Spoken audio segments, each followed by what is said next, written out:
Oh, look, another 4-hour podcast. You know what that means. Remember your water, and we will be taking breaks intermittently. I recommend you do the same, to go to the bathrooms and grab food and more water and such. Enjoy. That sounds like premium podcast content. We should talk about it in the episode. Let's get that 5-star runtime, Phyllis. It will be interesting for the structure for the first time. Well, let's decide if it's interesting after the fact, because what if this is super boring? Yeah. The magic of editing. Yeah. Backyard baseball is not always interesting. Backyard baseball? Inside baseball. Wait, what is it? Inside baseball. I know, I just thought I thought that was funny because of the game. Yes, the game. I played that all the time. The Backyard Sports Series. Oh, that was great. Speaking of Inside Baseball, when we recorded the last one, the second episode hadn't been out yet. So now, having listened to both the second one and the last one that I was in, what does UTV stand for? Is it not just the name abbreviation? It's the name abbreviation, and also it's like vaguely a what YouTube could have been type name thing where it's actually us. Yeah. It's us on TV. Oh, cool. That's basically exactly the guess I gave. I didn't even catch that. Oh. I personally will maintain that it stands for Ultimate Turkey Vulture. Like the Ultimate Chicken Horse game series. I would also accept urinary tract vinfection. What? Okay. I don't know. I kind of think of like Ultimate Trans Vampire. That's a good one. Respectable. Unmanageably tangled Venn diagram. Yes. All of our interests overlapped. Yeah. I think actually that's the perfect name for the show. So Venn diagram is one word. Yes. Yeah. Yes. Hey dole, merry dole, ring-a-dong dillo, ring-a-dong, hop along, fall lol the willow, transom, firebomb, it's Tarbuck Transom, the arch is fast-talking craft right and indestructible super god, the polymath anarcho-syndical polyfidel, the maverick maverick, the leftist Jordan Peterson, the firebrand with inner peace, and one of your many hosts assembled today on UTV. Now which of you home sticklers is damp enough to step up to the plate next? I may not be your host, but I am the demon that haunts you. It is Oro. I invented Classpecting, and I will talk words about it again. 3-time ringer.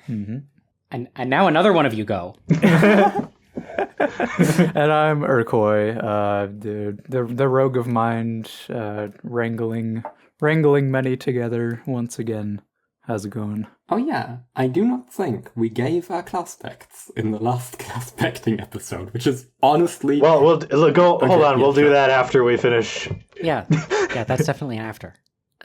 I'm not a vampire, the hermit of the internet who lives under a rock. I promise I'm not a vampire. Okay, I believe you. Okay.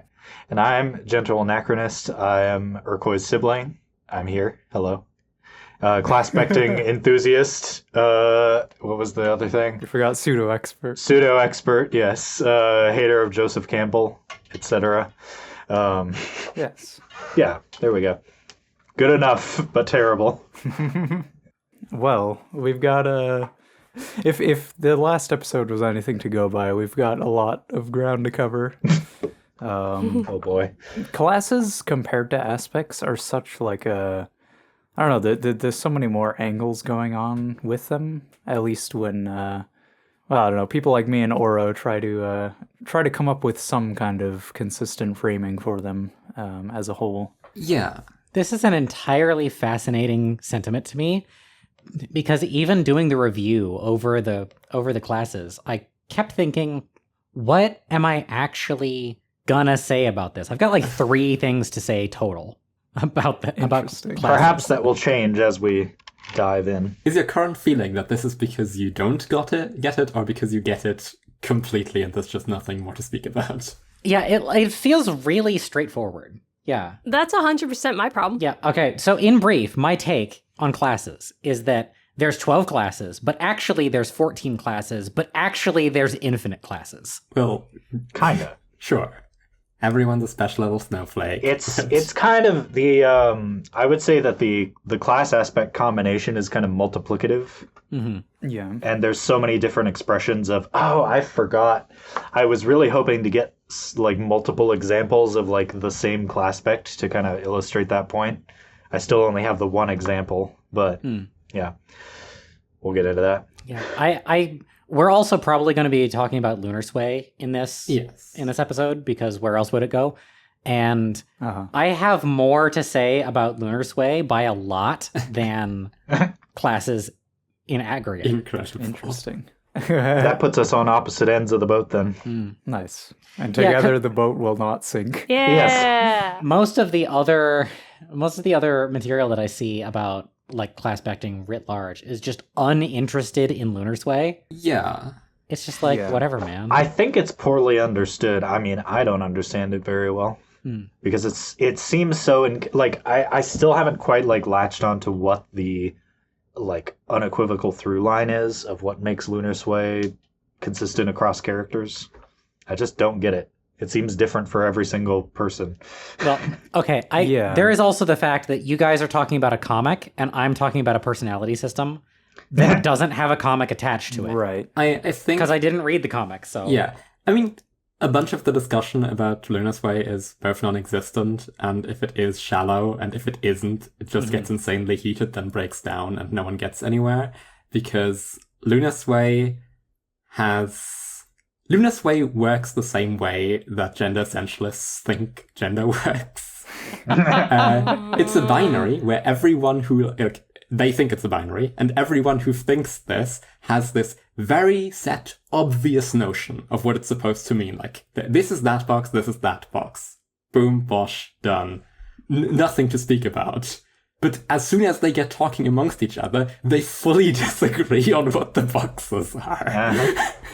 I feel like it's kind of in the same category as either like MBTI or astrology, where it's like there's these are the categories. You can't really be ambiguous about it. And it kind of seems all surface level for the most part. Especially if you don't know much about it or you don't think about it much. 5 of them will go into a room and be like, well, we all agree about Lunar Sway, right? It's these 2 buckets.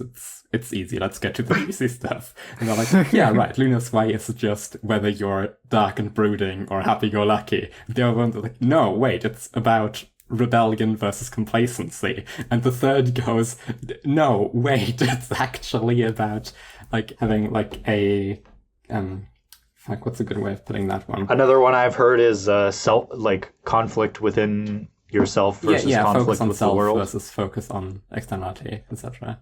Like there's so many. Everyone's like, yeah, it's just these 2. It's easy. Everyone agrees on what it is until you have to talk about Well, it. let's get to it when we get to it, yeah? Yes. We're already out of order. Yeah. Okay, should we go over class specs real quick? Like our class specs? Sure. Our class specs. Well, okay, hold on. Yeah, I we think this would make more sense after we have explained what the classes are to the audience, so they can fully savor the maybe words. we should go through those. Yeah, I'd appreciate it because I personally don't get the classes. The aspects were fine, but the classes, they kind of make my head spin a little bit.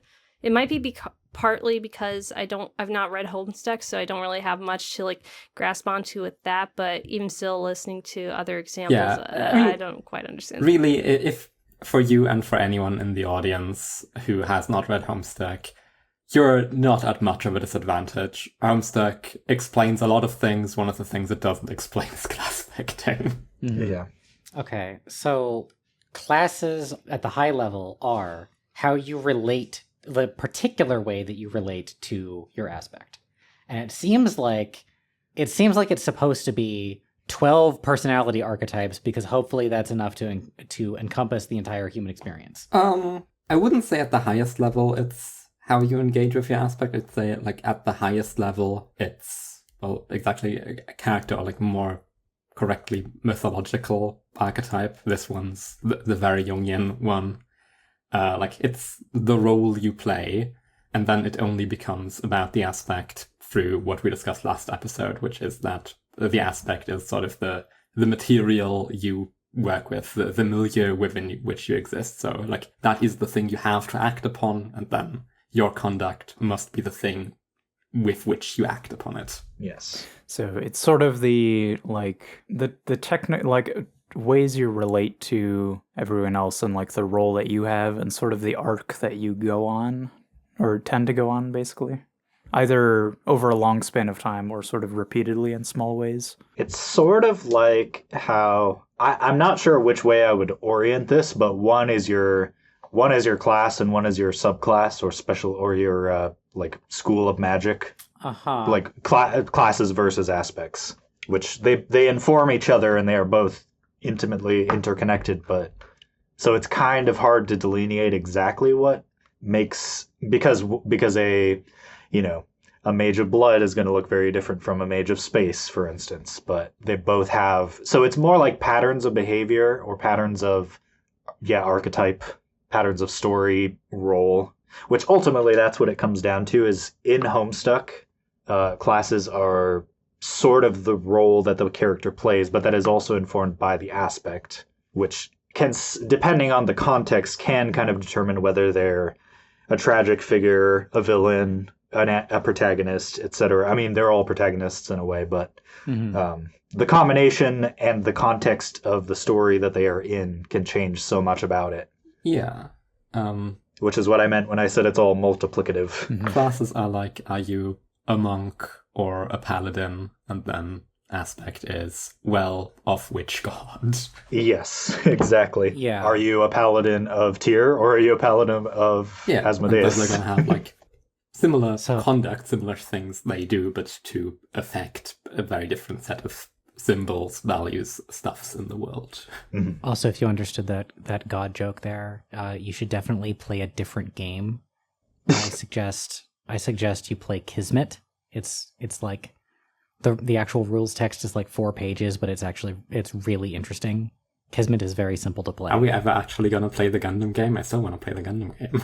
I made a whole character for it. We are actually going to play the Gundam game. It's probably going to have to be like when I get home. The Gundam game?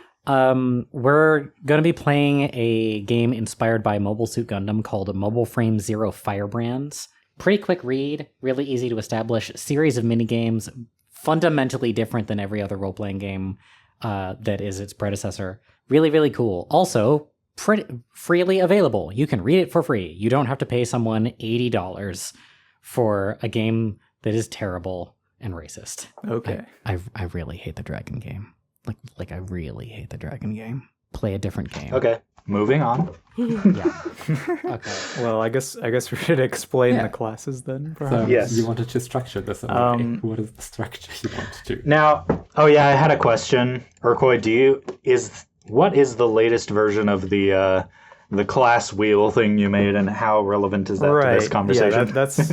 I do want to talk about it, and that's sort of the question I have is like, do we want to do this all at once, where like I'm presenting you with this thing that I've constructed that frames all of the classes, or do we want to first go through them and then talk about these different pieces one at a time and build up to that? Well, throw the image on screen. Let me find it, yeah. This is the one I'm most recently one. Oh, cool. All right. The way I do it is to go through it class by class, and in discussing each class, go into your factors on the class wheel and all the rest, engagement hierarchies, whatever.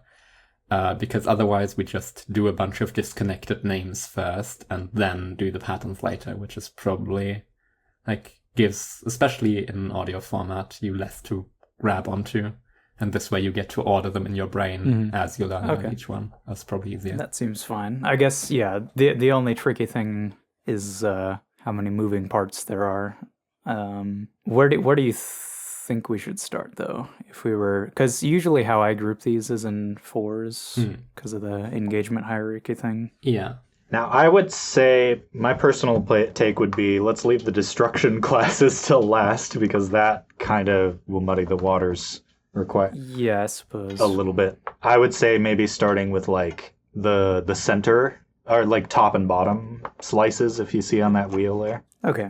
Seer, Mage, Page, Heir, that area seems like a good place to start. I'd start with the proteges because everyone understands the hero's journey.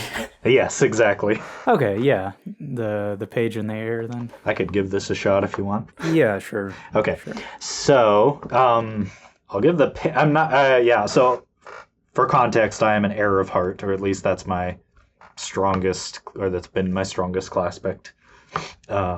Also, I believe that everybody can manifest multiple aspects depending on kind of what the context of what you're applying it to is, but that's beside the point. Anyway, Heirs are very much almost like an avatar of the aspect in a way. You're sort of a pure representation of what it represents in some form. So for me, that manifests very much in, well, a lot of introspection, caring very much about the aesthetics of things and the core, like the core meaning of a thing, like the core essence of what it is.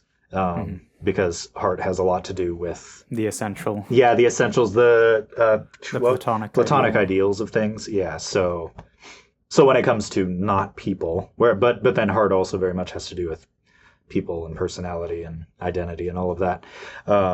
Yeah, Heirs, things tend to come very naturally, and there's kind of a way where you're almost like swimming in the water and you don't even really recognize it, because you're just it comes so naturally to you that you just kind of naturally manifest that aspect and just kind of live it out. That could be good or bad, in the case of Homstuck, Equius is a good example, the Heir of Void, and he essentially becomes irrelevant as soon as he dies. But and his entire story is basically, what is it? He's so strong that he accidentally destroys things constantly, and then once he dies, he kind of just stops mattering in the story for the most part.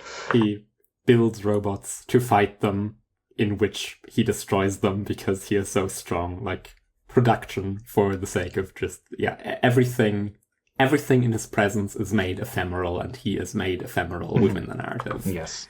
And I think his blood is even used to black out some information in some sort of meta text in the comic so that's like a relevant thing that he does. Yeah. And so that's this combination of he inherits void, inherits nothing. Yeah, I suppose I don't have a list of the adjectives in front of me, or the verbiage. The verbs. Yeah. We should talk about verbiage for a second. Oh, yes. That's a good point. They are described, each class is described with like 2 little snippets of you do this or this, and in terms of how you relate to your aspect. And the word chosen for this is verbiage, which is a useful and nice word.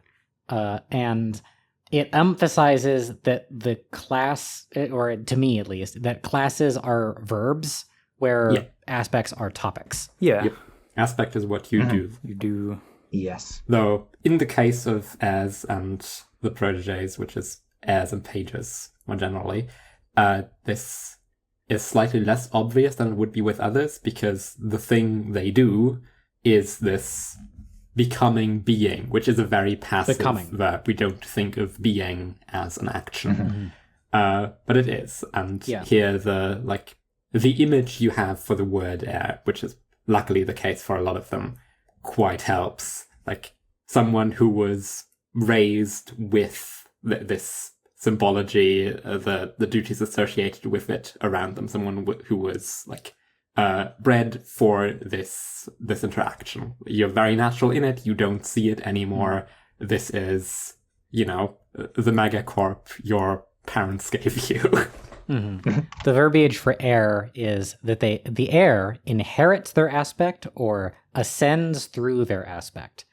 Now, with those are 2 different things. Yes. Are those intended to be different ways of describing the same relationship? Or are those, you can do this, or you can do this, or you can do both of them, or you can be kind of in between? This is just the axis of action. They are supposed to be 2 mirror sides of the same word, for which English does not have a good word that actually does it. Which is why, we can frame ascend as like this coming into, like, this thing you are supposed to be. So it's the middle, the heir is the middle of the Venn diagram between inherits their aspect and ascends through their aspect. To inherit something is to ascend into this position in some way. Again, English doesn't have a good word for it, so you can't like form both with the same word, or at least I haven't found a satisfying one. But like when I say it like this, you can kind of see the cluster I'm pointing to. Is it better in German? Not really, no. You speak a handful of languages. I assume that when you say that it's not just, and English is particularly bad, but that you have ways into this idea other than the language that I speak. I'm saying this in they are association-wise close enough. Like, I can say the sentence I said a moment ago, and like, that's not that many words to show how they are similar. I don't have a language, right? Possibly one of the ones that I do know if I thought about it a bit more, but it's just close enough that I would be surprised if it doesn't work in any language. What about Tokipona? Do we want to talk about examples of these class specs as we go to kind of just give some things to latch onto? That could be good, yeah. That'd help. Think of. One that I would like, one interesting this is my one example of two very different manifestations of the same class spec, is Heir of Blood, because two examples are Paul Atreides from Dune and Aang from Avatar: The Last Airbender. Really good contrast. Yes, I agree, because they show just how vast the manifestation of the aspect symbology can be in one combination. In Aang's case, he's born to become the Avatar.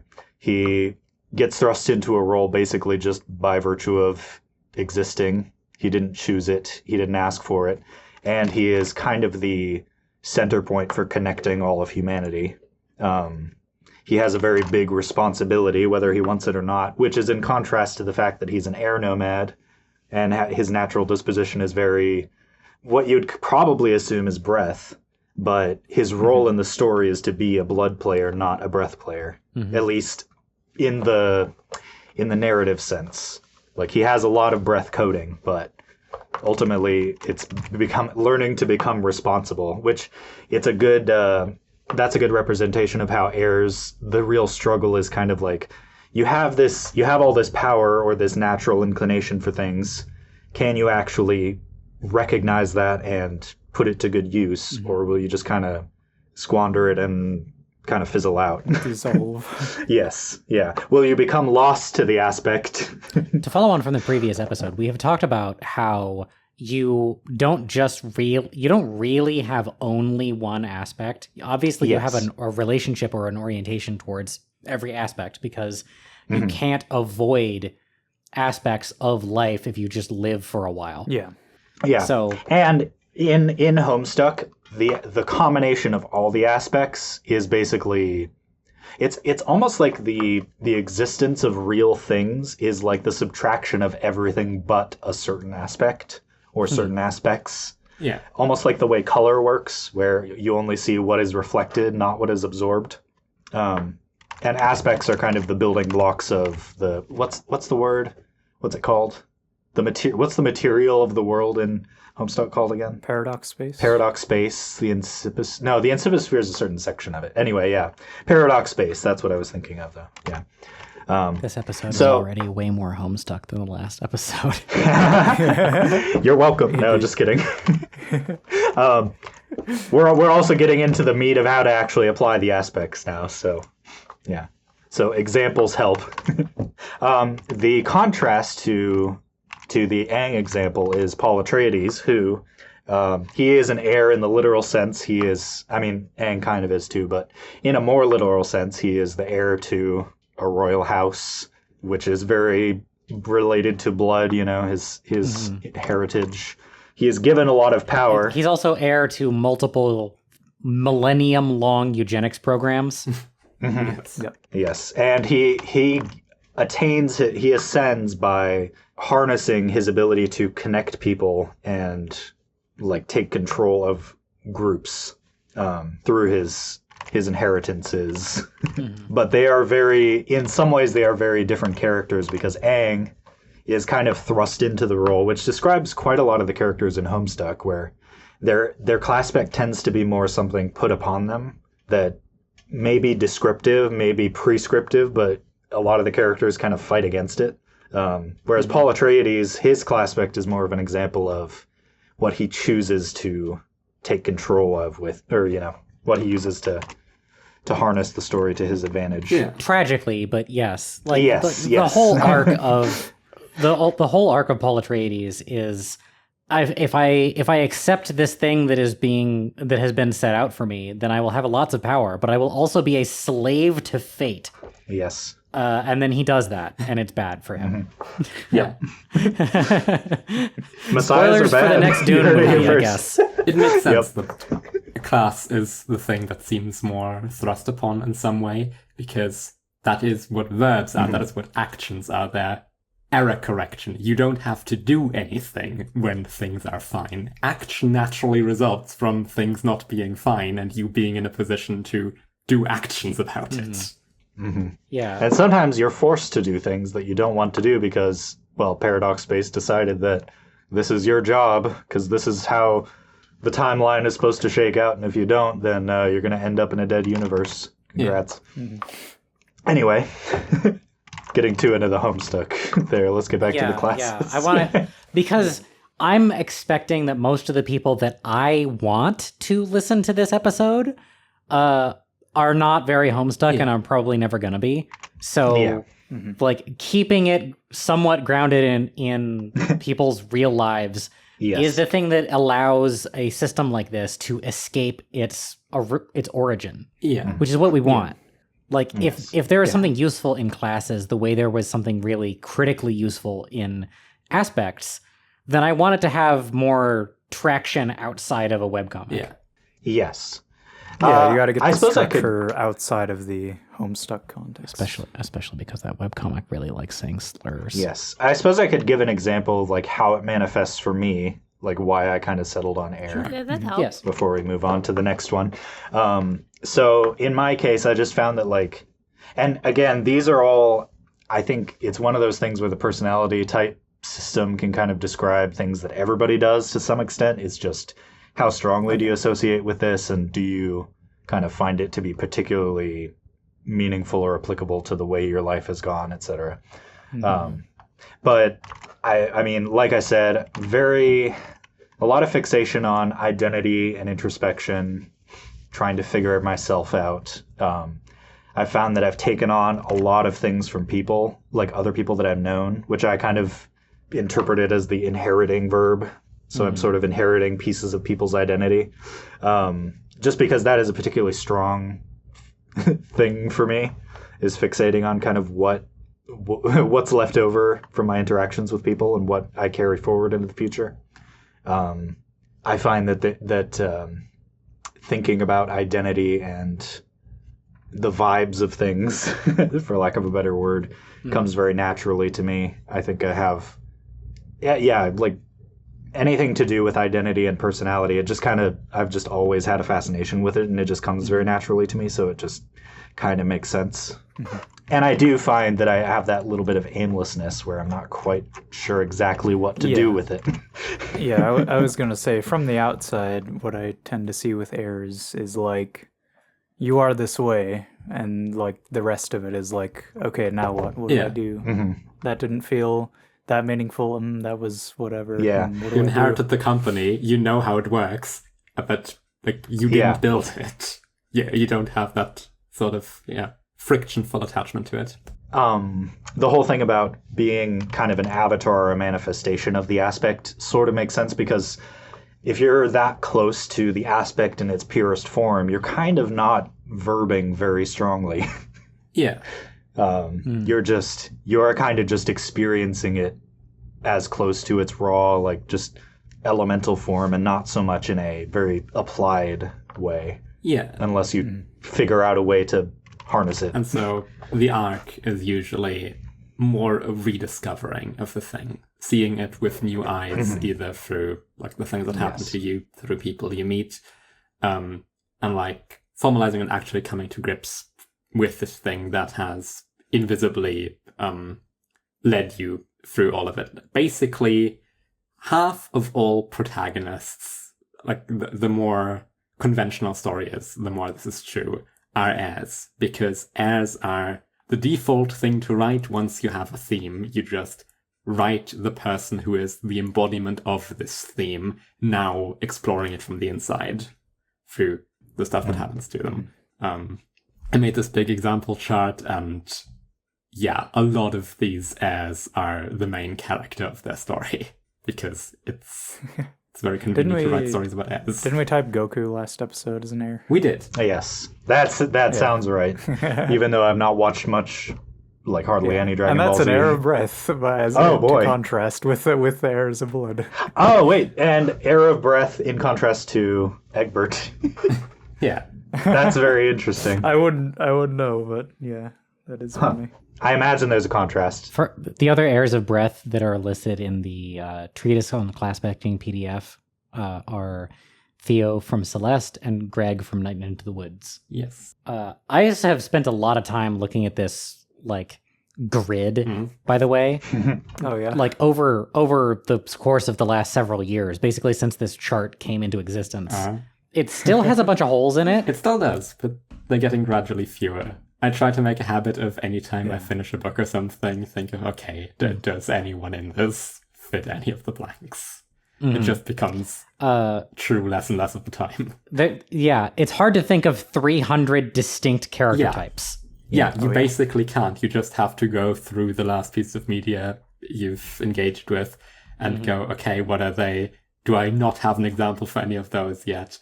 No, those are all taken already because the chart is already too big. Fuck me. I recently read The Last Unicorn and only got to fill, I think, one slot with it, which was quite depressing. Oh, which slot? Wait, is this not up to date? Oh, fuck me. Does that mean you lost it? It's gone. No, that means I don't know whom I put in there. I just haven't updated the website yet. I'm checking my actual local copy. Gotcha. Okay. Shall we move on to pages? Yeah. Yeah. We can break in with the the actual Last Unicorn discussion typing. of it. But sure. Yes. Okay, so Heir, it feels like a good place to start because this is the thing that gets me into the mindset of classes. I read the whole description, I hear y'all talking about what heirs are like, and then all of that falls away, and I just focus on the word heir and what the role of an heir is, and think about being the heir to an aspect, and as the form of like a meditative focus where you're like peeling apart the concept from multiple angles, and it's like being the heir of blood or heir of breath, etc., is just naming the archetype of how you relate to this thing. The best word that is an evocative description of this thing is to be the heir of it. Yeah. Which supports the there are infinite classes assertion that I made at the beginning. Well, yeah. There may not be infinitely useful classes you can distinguish. Right. There are n number of classes. When I say that, what I mean is you need verbiage that is evocative to you that is also descriptive of the relationship to the aspect. Yeah. But as long as you meet all of those criteria, you can use anything. It does not have to actually be on this list. Yeah. It's Classpecting is extremely vibes based. There are sure people who And invent if new you- classes. Dewdrop is one of them. Oh boy. I don't think I've ever seen that, but that makes... Yeah. Actually, no, I've seen the joke ones. I don't know. The more I understand these, the less I feel the need for any more classes, because there's already so many framings for each one of these that you have. Yeah. And to me, these, like, part of why arranging them in a wheel is like, this is at least a range of possibilities evenly spaced, such that I don't really feel there are any holes, at least none that are obvious, unless there was some kind of other axis that was added. The problem with a system like this, though, is, and this problem gets bigger the more of them you have. If there's a hole needing to be filled in this system where there's like a significant portion of human experience that is missing from it, that will be interpreted in terms of the existing tools rather than being recognized as one of the missing pieces. Like there was a period of time there where we were thinking about externality in neurotyping, our previous podcast, as like trying to understand it through the tools we already had before we really committed to the idea that it's a third axis. Yeah. You also get this in people who are really into Magic the Gathering, where they will try to force every concept and mode of being into the colors because the colors are fairly versatile and expansive. And if it's just not on this chart, they will have a harder time seeing it. Yeah, it just kind of needs a new framing together. That's why you don't take personality typing systems too seriously, and you also or you use a bunch of them. Mm-hmm. Most people can't help it. Yeah. It's just fun sometimes. Yeah. It is and fun. even then, that's why we're doing this now. It's pattern seeking. Yeah, that exactly.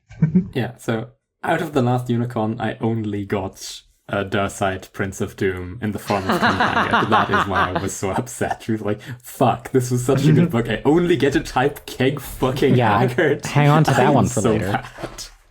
Bad. So pages. Pages, yeah.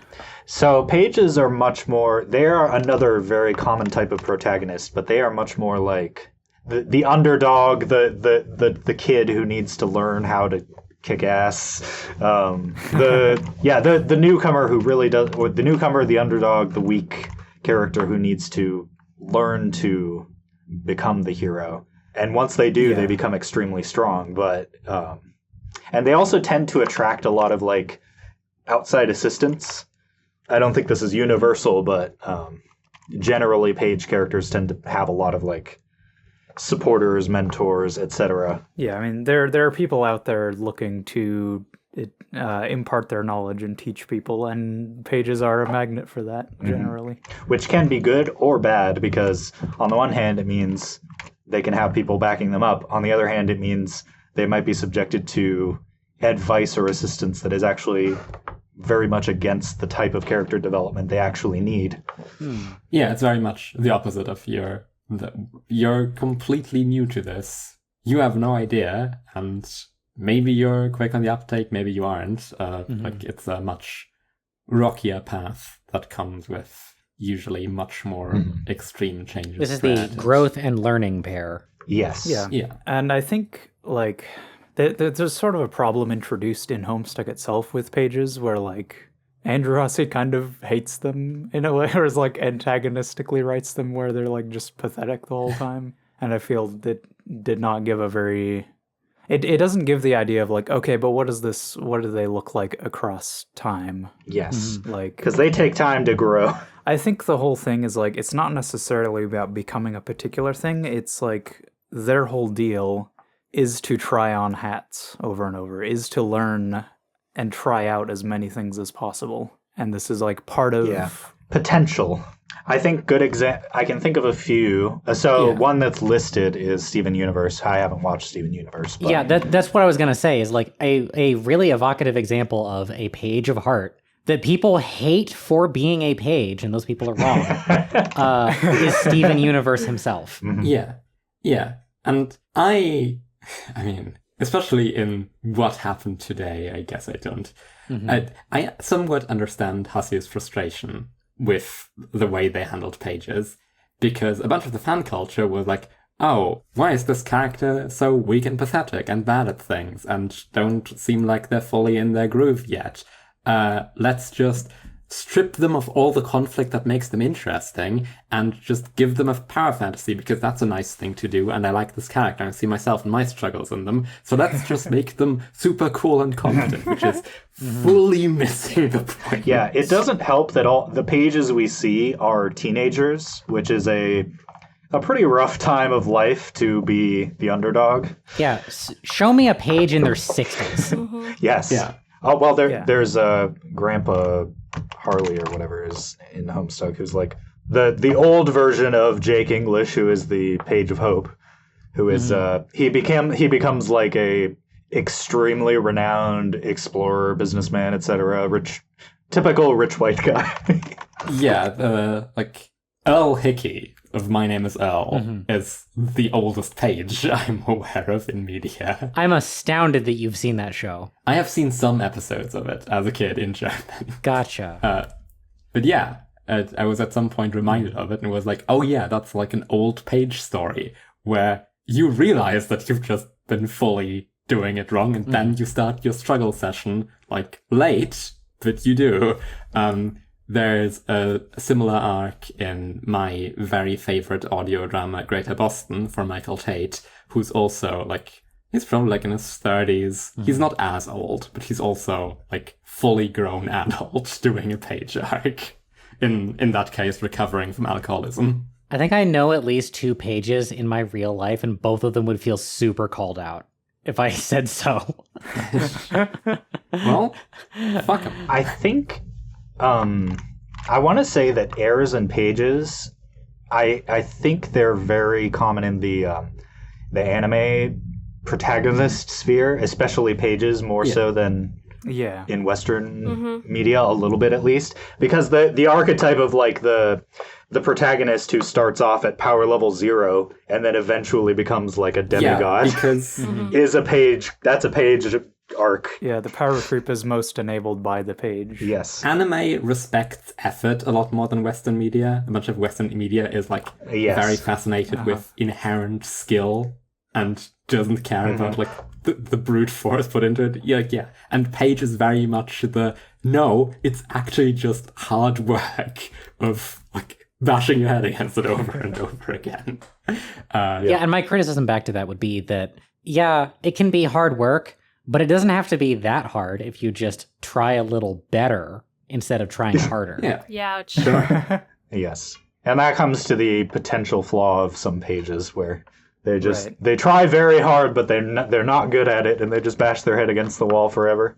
Yeah, I mean, I think that's like the reason they end up that way most of the time is like because to truly try everything, you have to try the basics in the most direct, like not very well coordinated way first. Like you have to like really lay the groundwork, which is a kind of an unflattering process or thing to witness a lot of the time.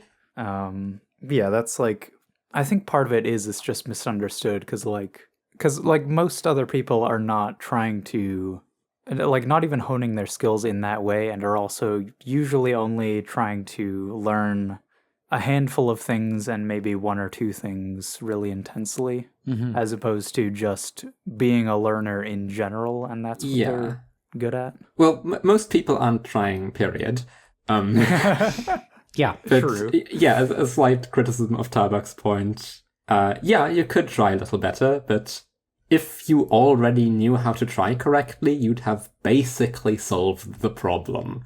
It's the whole, perfect practice makes perfect. Okay, how do you learn perfect practice?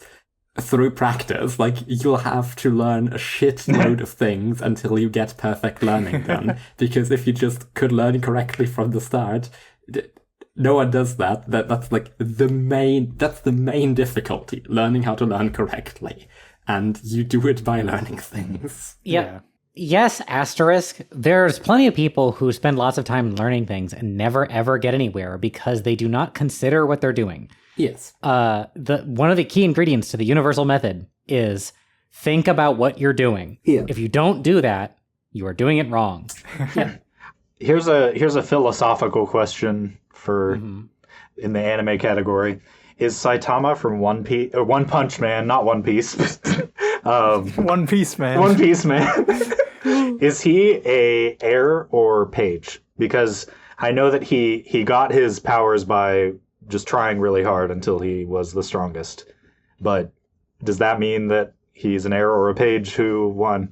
I haven't seen it, but I kind of want to say Page, because that seems like the Page way. He's like an end of arc I just Page. Practiced over and over again until I could beat everything in that one would punch. also be my intuition, but I saw like half an episode of that show and didn't care about it, so... Yeah. I mean, knowing a few peripheral things about it, I also like Page, I think, makes sense, because it's like there's still lots of other things that are unintuitive to him.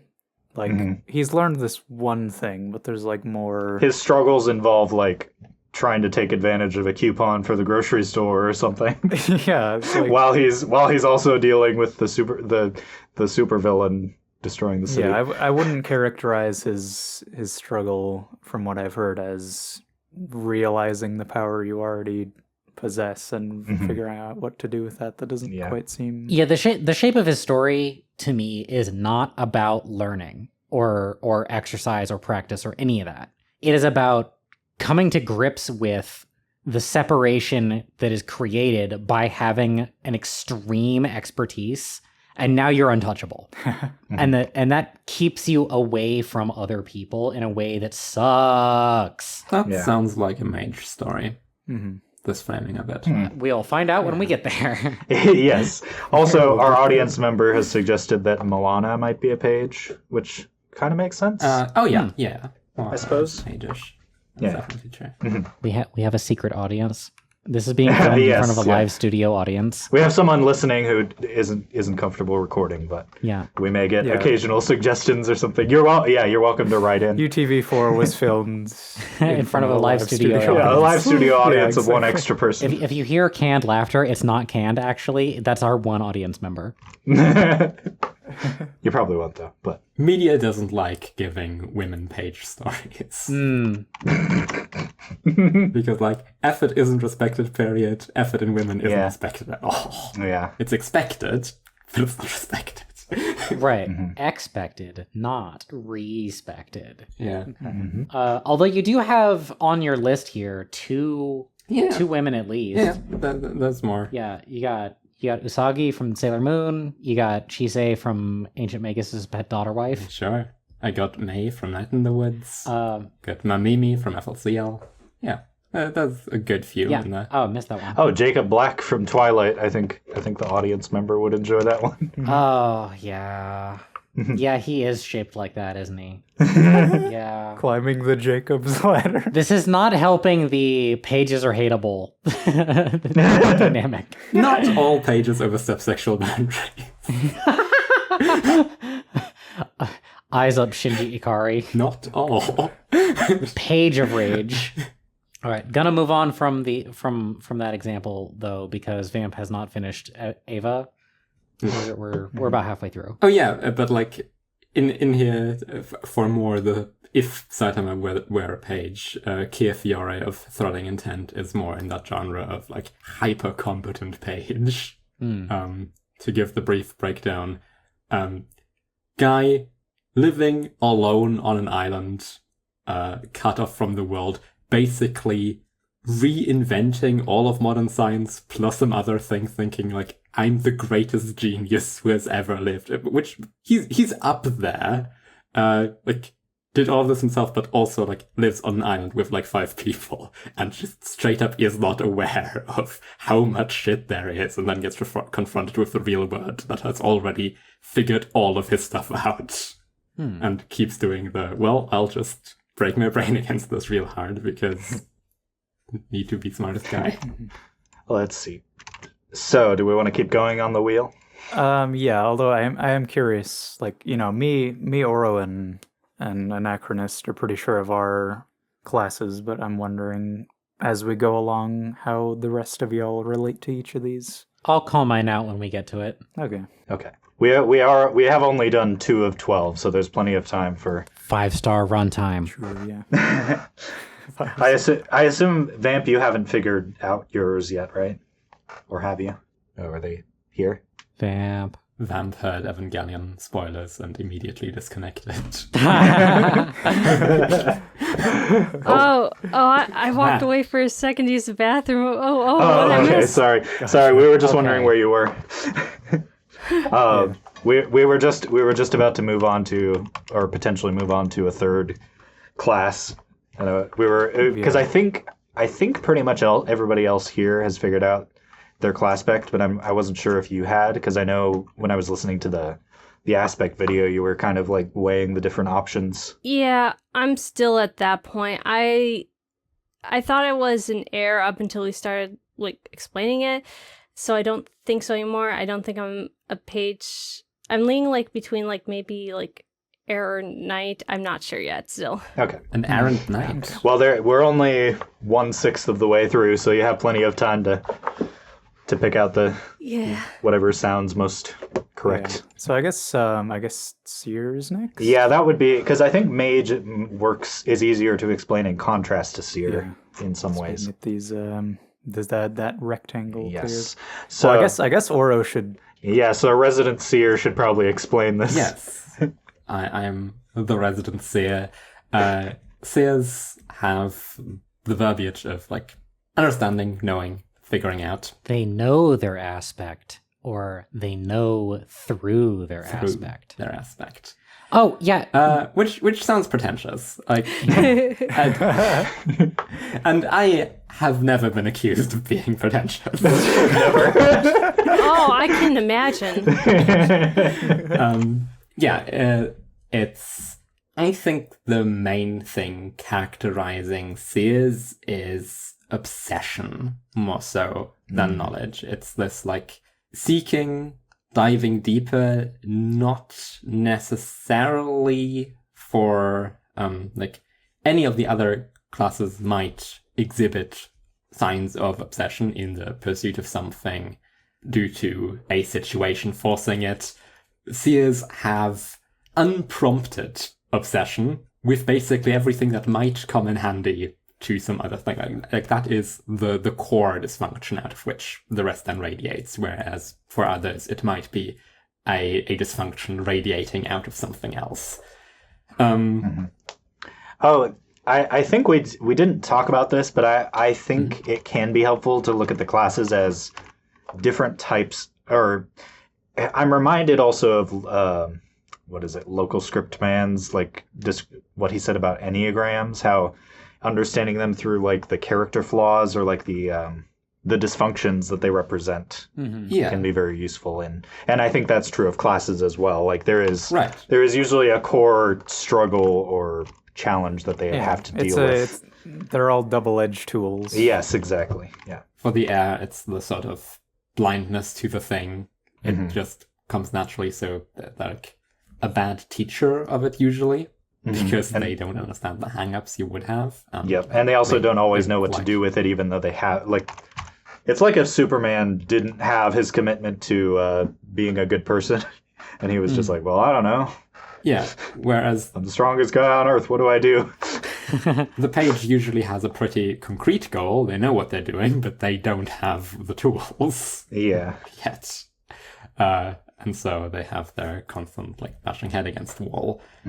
For the Seer, it is an insecurity with a very complicated and unknowable world that they are in, and like trying to get safety through expertise in some way. That's kind of the 5 thing from the Enneagram.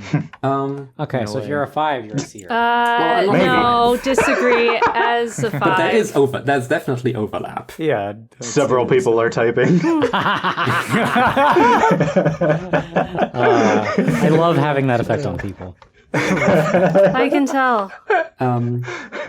Yeah, and through doing this like knowledge-oriented systematizing view of whatever they're dealing with, of their aspect, Seers tend to be kind of generalizing in a way. Like Seers very often will frame absolutely everything in terms of maybe their aspect if it's being very obvious, or maybe in terms of just their latest hyperfixation. Like everything becomes... Like, the most recent thing always becomes the key for understanding everything. And always ends up being relevant. This has nothing to do with me constantly going on about touching unicorns recently. I like seeing Jonathan Sims and Harry Dubois in here. Yeah. Someone on Tumblr recently asked me, sometimes I feel like I understand Classpecting, and then I look at this chart and I'm like, what do you mean Granny Weatherwax and Harry Dubois are the same Classpect? I don't know who that is. An old witch lady from the Terry Pratchett Discworld books. Oh, okay. I think about this XKCD comic in light of what was said somewhat recently about every new thing is the key to understanding everything. To jump to the end, you look like you're going to spend your life having one epiphany after another, always thinking you finally figured out what's holding you back, and how you can finally be productive and creative and turn your life around, but nothing will ever change. That cycle of mediocrity isn't due to some obstacle, it's who you are. Oh dear The God. thing standing in your way of your dreams is that the person having them is you. Oh my God. Brutal. Wow. Okay, your turn. Try insulting my hair. And the guy says, I think I need to go home and think about my life. And the Yeah. woman says, it won't help. Yeah. Jeez. I mean, good ban. Like, not exactly what I was describing. The word a friend of mine has for this is hyperconcepts. Like, this is the current hyperconcept. This is the thing you're using for everything. And at least in my case, maybe for some very dysfunctional seers, it's not this will solve everything, because the very core of the obsession is you feel like you're treading water. You're like barely trying to hold on, getting all the information you can in that moment. It's not, you've already fucked up if you think it's so easy that this one thing could solve it. It's just, you picked up in the video game, you recently found a key somewhere, now you're rotating it through all of the locks you have already found. You are pretty sure you're gonna get something because you haven't clanked those two objects together yet, and this has proven to be a pretty useful object to clank against things. But you will run out and you will get some new tools in your belt. This is uncomfortably making me realize my own strong seer streak. I don't know what aspect I would classify it under, but yeah. Yeah, I was just thinking, like, Tarbuck, I wouldn't be surprised if you're also much a seer in this way. I can see some of this like teacher class pair in me. Well, Yeah. mages are much better teachers than seers, usually. I feel like this kind of thing that like I feel like we're not a representative selection of people though. Like I feel like you have to have a bit of a seer streak to care this much about Yes. Oh, yeah. a very, very niche topic like classpecting or neurotyping or anything like that. You have to be this kind of person to be into this. So I think we're probably all slightly more on the seer side than not. This problem comes up in when you're just trying to like color type people who play Magic the Gathering, because your willingness to play Magic the Gathering at all means you're blue. Because like the reds and the greens are currently outside or like chewing on the cards or something. The activity is self-selective. Yes, exactly. Yeah, and any sort of, maybe not typology, but, well, maybe not character typology per se. Character typology feels like it has a bunch of different entrances from a bunch of different regions, but yeah, this sort of over-systematizing stuff, and like caring about the systematization of the thing for itself, just for, ooh, neat pattern. Can I clank this against something and get cool juices out of my brain? That would be amazing. I don't want to think about the cool juices coming out of my brain. Thank you very much. The cool juice is called serotonin. But yeah, I'm not saying we're all seers. I'm just saying we all are probably slightly more seer flavored than the average person. Yeah, and I think Tarbuck, you kind of fit that mold a little bit, where it's like you discover something about like some other alternate way of viewing things, or something like you uncover something, and now you need to apply it to everything. Like see what happens when you apply it. Like see how revolutionary it is to your pre-existing like knowledge and thought processes. Yeah, I mean, I do that. Yeah. When I discover a new method, I do see what happens when I apply that method to other things. Absolutely. And like that's like most of what you want to talk about for a long time, because, you know, the work of applying it to everything is just that vast. Right. A thing that I'm thinking more and more as we go through these archetypes is that your class is the shape of your current character arc. Yeah. Yes. Okay, I'm glad I'm not the only one who thought that. Yeah, so if you view your life in narrative terms, which we're very fond of doing on this show, if you narrativize your life, your current character arc is the character arc of one of these classes, theoretically. And that's that's if you want one solid way in to Classpecting, that seems like it's it. Yeah. Yes. What is your life about currently? What kind of character are you playing in your life currently? What is your current C? Yeah. Your current what? Well, we'll get more to, well, you wear many different hats over time. Like, you probably play a few classes.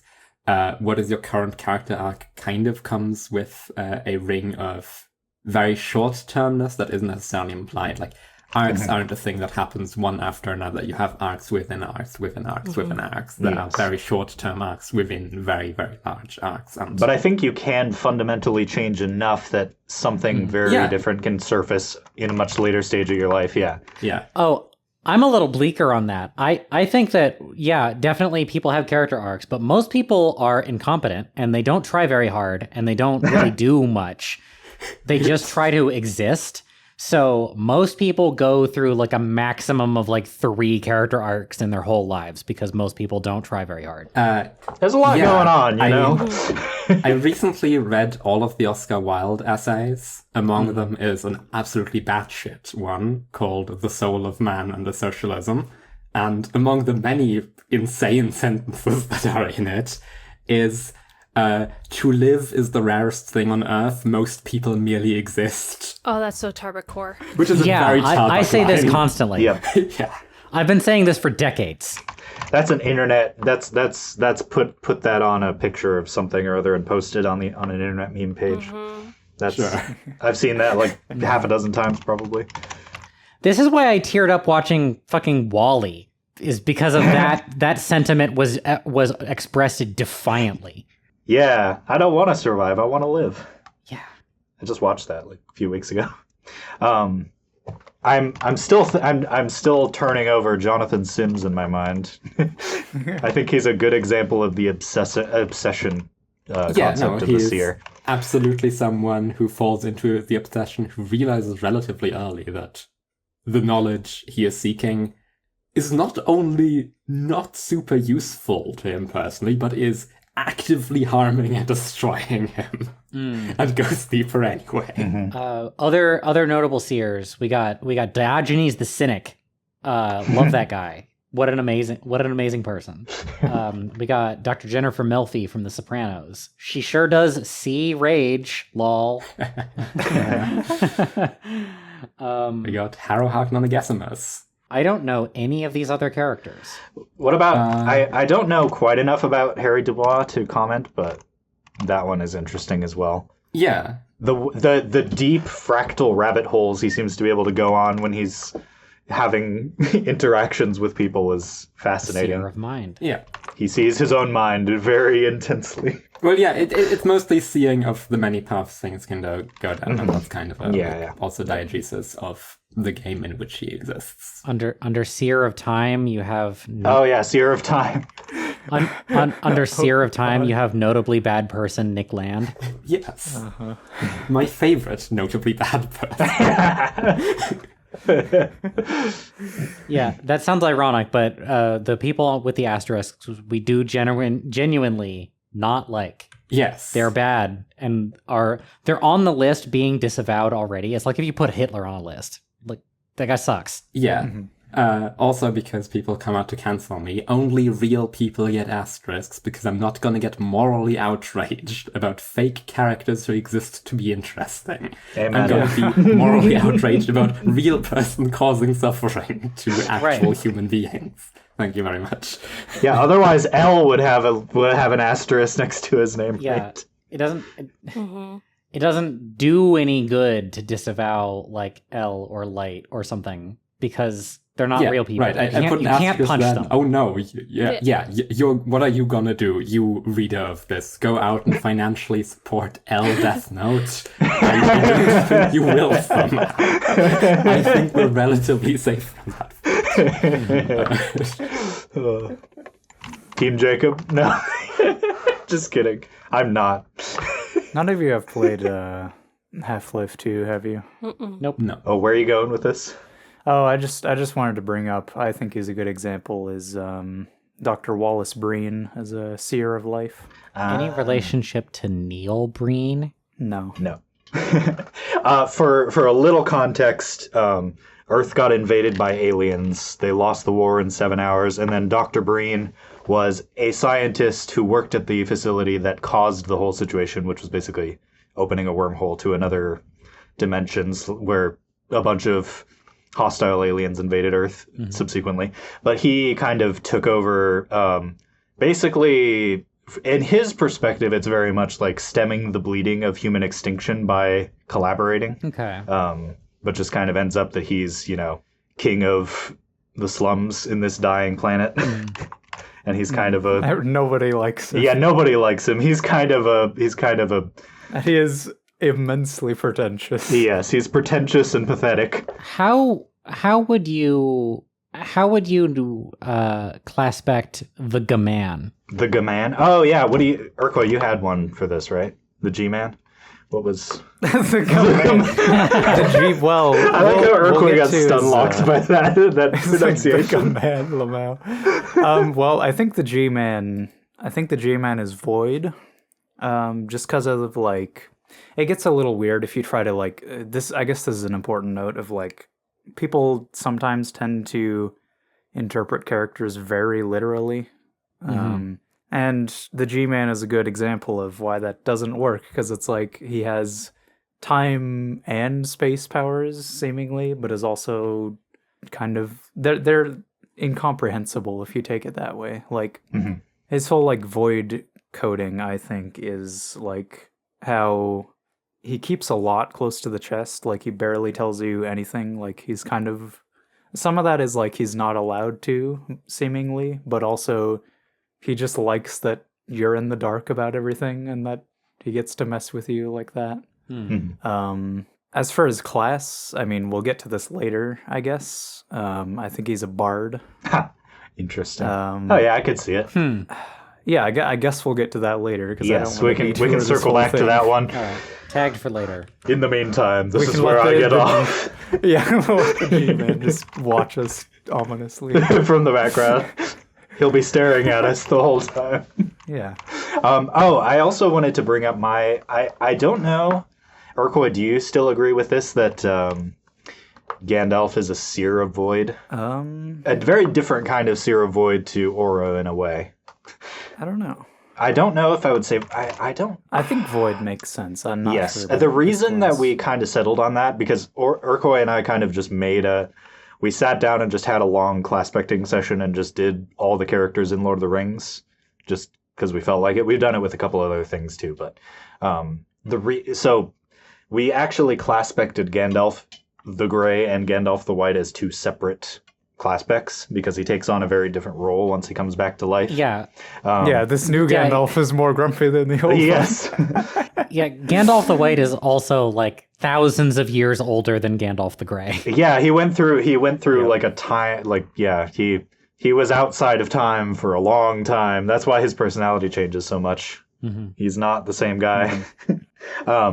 But in the earlier part of the story, he very much plays the role of he knows a lot of esoteric buried knowledge. He goes looking for information that people have forgotten.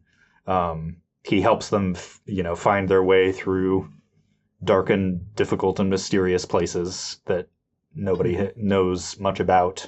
So he very much plays the role of guiding them through the secret ways to get to where they're going so that they don't get noticed. And finding the information that is buried under centuries or millennia of history. Yeah. I mean, I do agree on the Void. I'm not quite so sure now about Seer. Would you say that's more on the Mage end then? Yeah, possibly closer to Mage. I mean, another typing Oro had before was Rogue, which we'll get to Rogues. I suppose, but I feel like his fixation on he's very much specializes in giving people what they need to know, especially at that point in the story. I mean, that kind of sounds roguish to me. Well, we can talk about... I suppose we can talk about mages now, and we can... Yeah. Wait, figure to that quickly wrap this up, because we had very nice, crisp examples. Yes. Before, I think. My default example for the Seer is Heinrich Faust, the like general Dr. Faust character in most tellings, though I'm mainly referring to Goethe because I'm German, in case you didn't know, of like person who literally sells their soul in order to understand why they had it in the first place. Amazing. Yep. That's a knowledge. one-man gift of the Magi right there. Love it. Yeah. Oh, I'd love to see this scroll of forbidden knowledge. Unrolls it. You shouldn't have bought this. Oro has, well, we don't need to get into all that. Uh-huh. Let's just say you won't be beating the allegations, for those who know. Yeah. Oh dear. When do they ever? What's a few hauntings? God. There's so many allegations you don't beat. Yes. Yeah. Hey, I came up with the phrase, you'll know a seer because they think the only reason you don't agree with them yet is because they haven't said enough words at you yet. Oh my god. Keep using that just- as an own on me in Classpecting circles. I'm like, I fucking wrote that line. You think I don't think about myself when I write this? I fucking know. Did you think I would think? Tarbuck, you need to know that that's just another point towards Seer for you. Okay. Yeah, I would say Tarbuck has a seer in there, alive and well. Oh my god. Okay. In my server, Oro's like tag, as though a Magic the Gathering card, is Ouroborista, Prophet of Venting. I'm gonna flag that your next, like, the new set just dropped, and you are now also Ouroborista, highly alleged. Lightly alleged. If I ever get back to actually being a barista, I should call myself a barista prophet of Venti. Yes. I will be back in one moment. I need to get some water. Yeah, I should also go to the I toilet. also need water. Okay, Alright. hydration / bathroom break for Short break. for a couple minutes. Interlude. Yeah, I think it's an ice cream break. Okay, Hell yeah. BRB. Like to show you inside my digital life. I have returned. Inside my mind there is a digital mind. Hello. Hello. Hello. I was just enjoying the singing. Oh yeah, do you think as we get to the end of each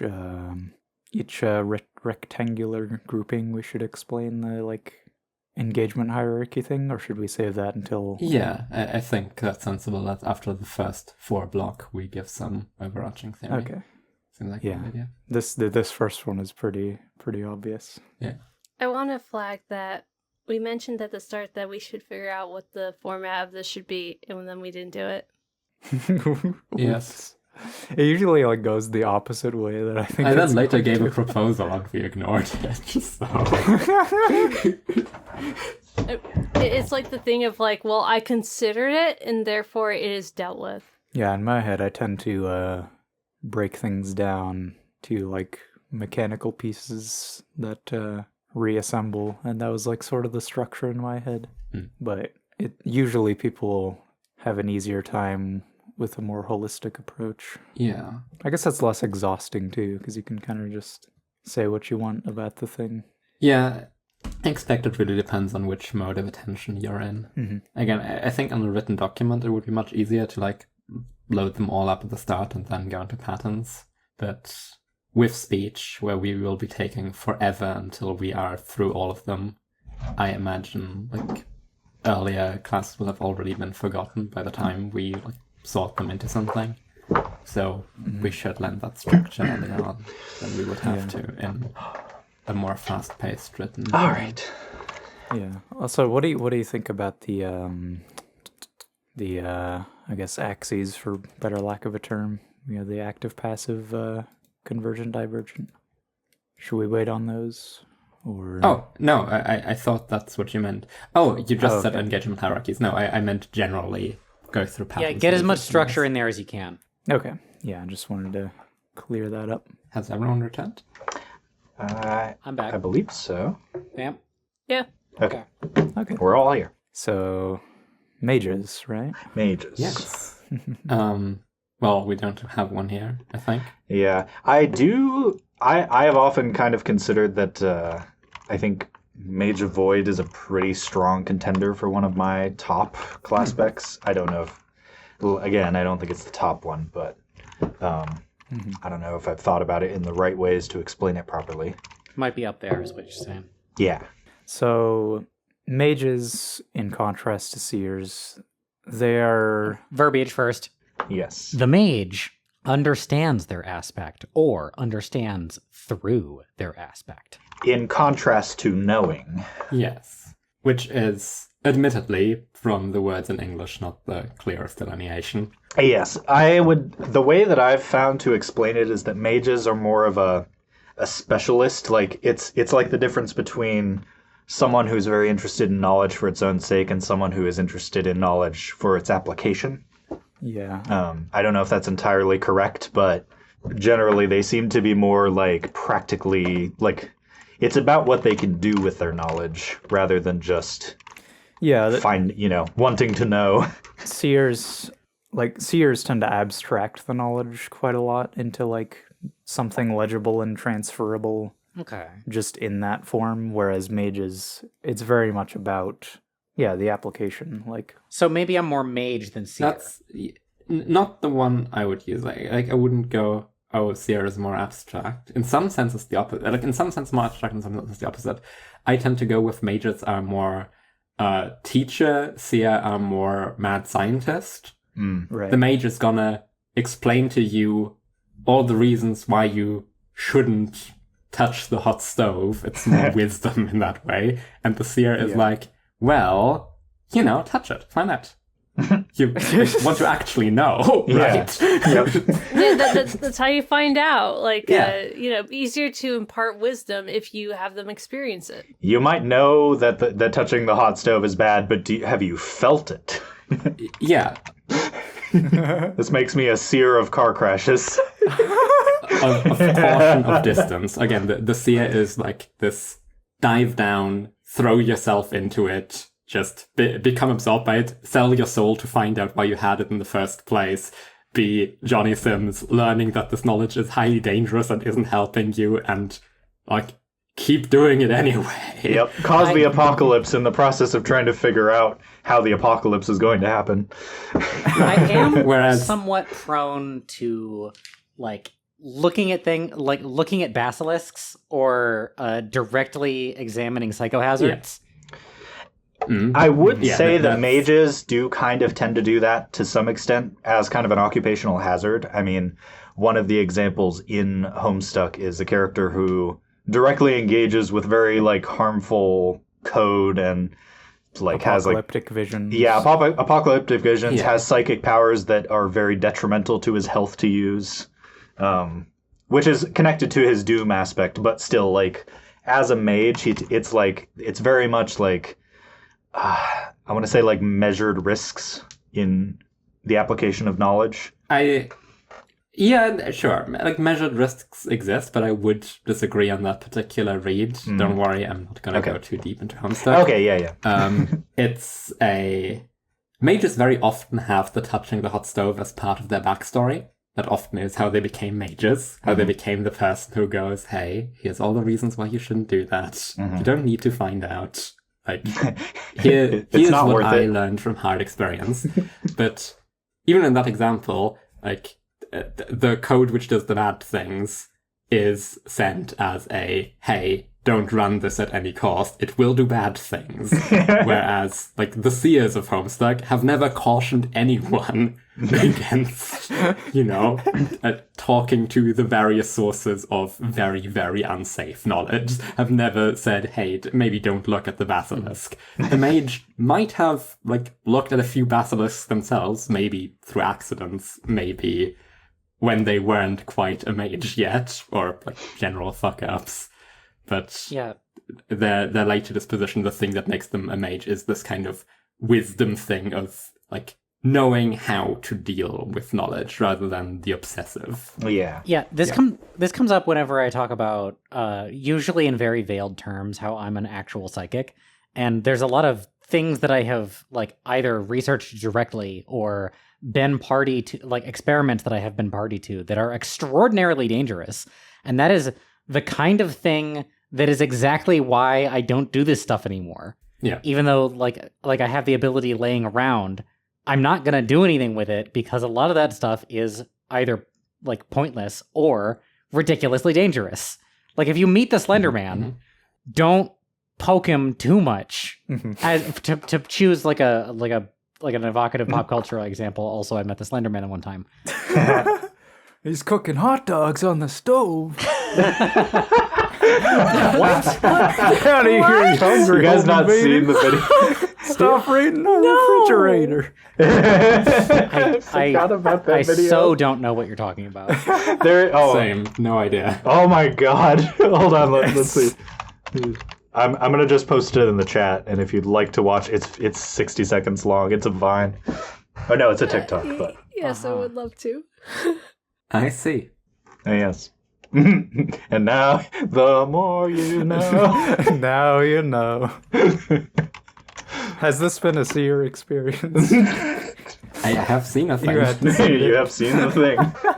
All right. So anyway, But yeah, I would say Tarbuck does seem much more, now that I think about it, oh yeah, I'd agree. like Mage versus Oro being a Seer. That Yeah. feels right. And yet, I am neither lethal nor Aurora. What? Lethal Aurora Mage was a member of the Procrastinators podcast. I remember that. Yeah. And I think Okay. they're a VTuber now. Yes. Well, they were a VTuber at some point. I don't know if they still are. But yeah. Oh, I suppose we should look at some of these examples. We've got Uncle Iroh from Avatar: The Last Airbender. Yeah. Quintessential mage archetype. Also, I think there's a typo on this. I think it doesn't have an H at the end. Iroh. Does he? Maybe that's incorrect, but I thought Yeah. that was how it's spelled. Mage of Breath. Yes. He indeed does. Yep. Okay. That's and he's a really interesting one because like sometimes you'll have like class specs that are like, you know, the aspect and the class seem very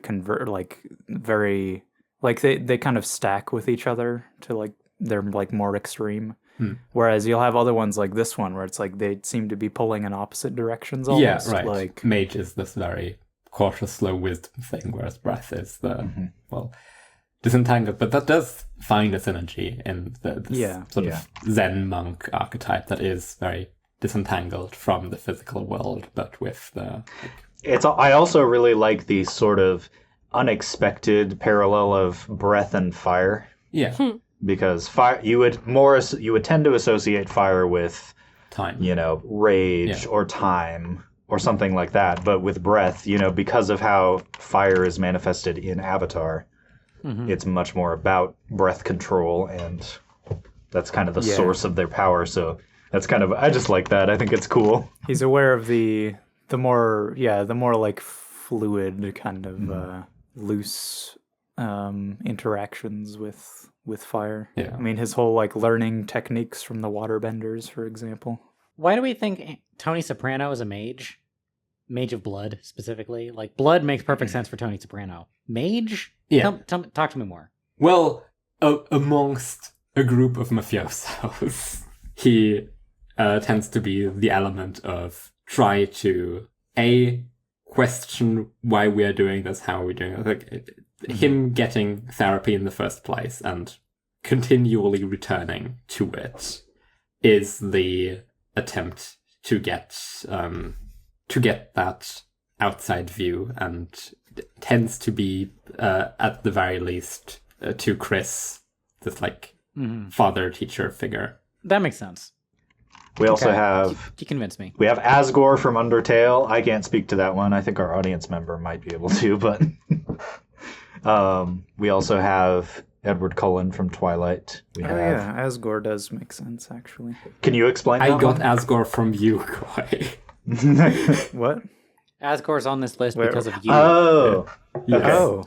I don't remember that. That sure makes sense. Yeah, I mean- if only I thought of it. you pitched that to me, and I was like, yeah, it makes enough sense to me to put it there. I don't have so I at that point didn't have someone for Mage of Hope.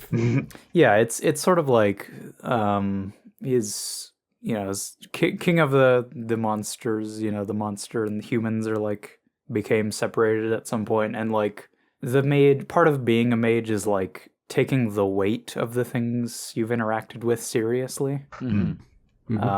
Which Seers not necessarily don't, but like are a lot more flippant by comparison. But well, that would get in the way of knowing more things. Yeah, exactly.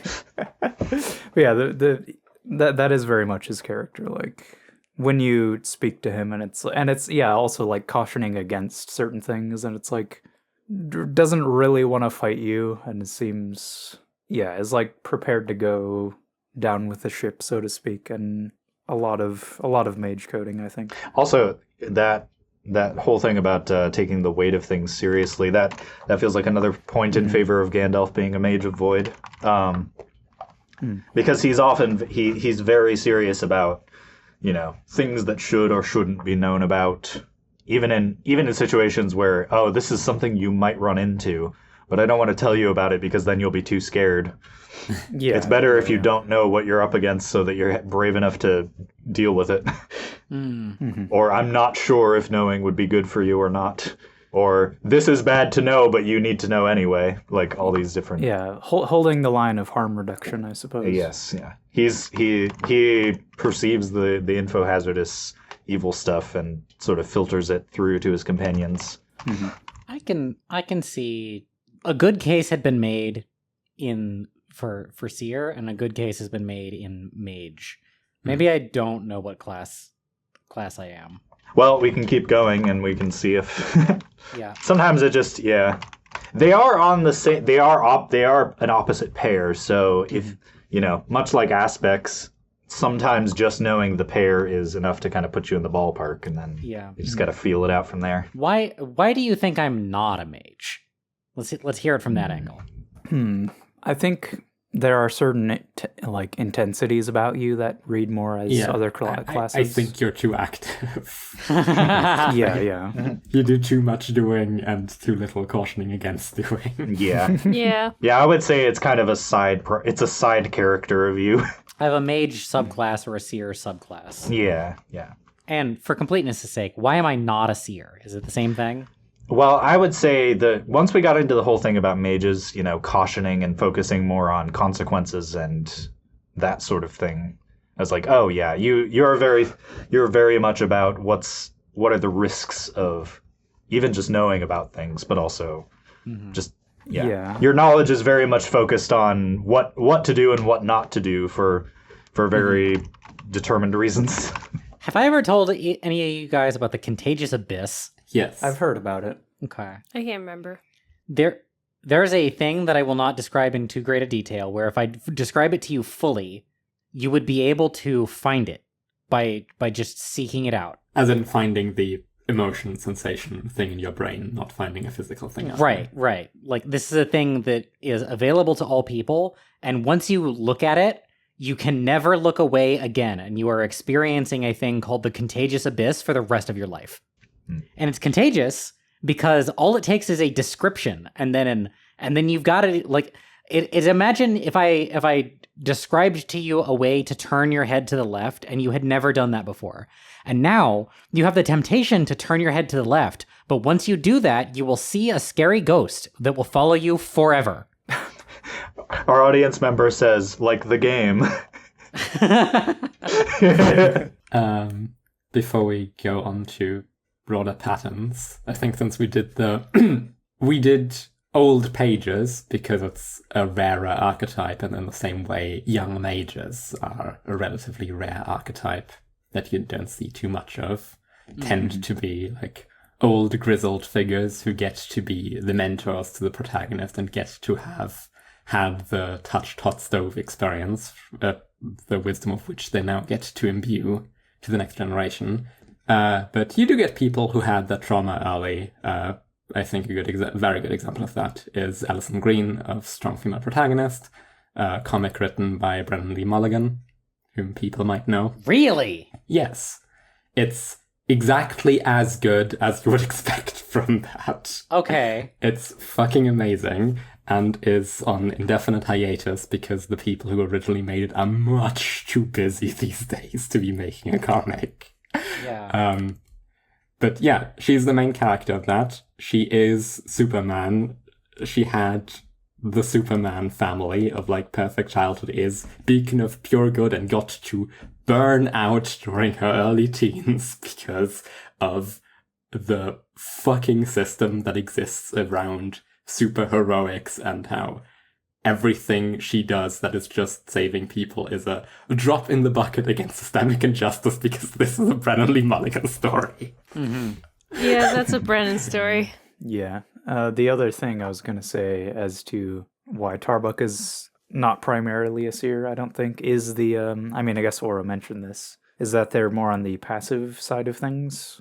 Like, and I guess this is where we can start branching into the broader patterns. This was a dichotomy introduced in the comic, the active-passive thing. Mm-hmm. It wasn't really explained. Is explained... No, it's explained 3 different times. Right, but they don't Bitch. really definitively lay out the pairs Yeah. as much as people tend to. Yeah. The way I see the active-passive is kind of like, and I get this from another friend of mine, MJ, active is sort of engaging your aspect, whereas passive is more enforcing it. What that means is sort of like, to enforce it, you can sort of think of it as like reinforce in a way, where like you're just making it stronger and are generally doing more things in the background to set things up. And so your struggles are more with like dealing with either your internal wiring or the wiring of a certain problem or whatever, as opposed to like what you're doing with it. Mm-hmm. Whereas on the engaging side, it's like you're taking your aspect to task and dealing with the consequences of that, either like what it is to be that kind of person, or just the fruits of your labor, for better or worse, I guess. The consequences of doing all the time, which, I mean, to call all the way back to the neurotype line, with Tarbuck being a more extemporal or experimental person, you're very much the type to, let's actually like do stuff with this, and then that's how we figure out what it is. We're not just thinking about it, or at least if we are thinking about it, it is in this kind of aggressively iterative, let's just try it type of way. Yeah, get your hands dirty. Yeah, exactly. But it's your brain. Get your brain dirty. Get your brain dirty. Get your mind in the gutter. Get your mind in the gutter. It's a guttural experience. Yes. And I guess to extend that to the ones we've talked about so far here, because this sort of forms an important rectangle and is part of how I structured this wheel. Mm-hmm. I mean, you can see both the seers and the heirs. Like, the seers, like, their whole issue is like they're exposing themselves to things and then like mapping out the entire idea of like everything you can do with that before you're necessarily doing stuff with that. Like it's sort of like the most active they tend to get is like the equivalent of kicking over a rock, and like now you're counting all the worms under the rock. And the heir is like, sure, there's all the stuff you can do with your ability, but first you gotta like figure out yourself, like what does it even mean to be or to have this power and to be like this. That is more the issue you're struggling with. If these are the shapes of different character arcs, what do you think it means for a person when they have resolved the character arc and it's integrated?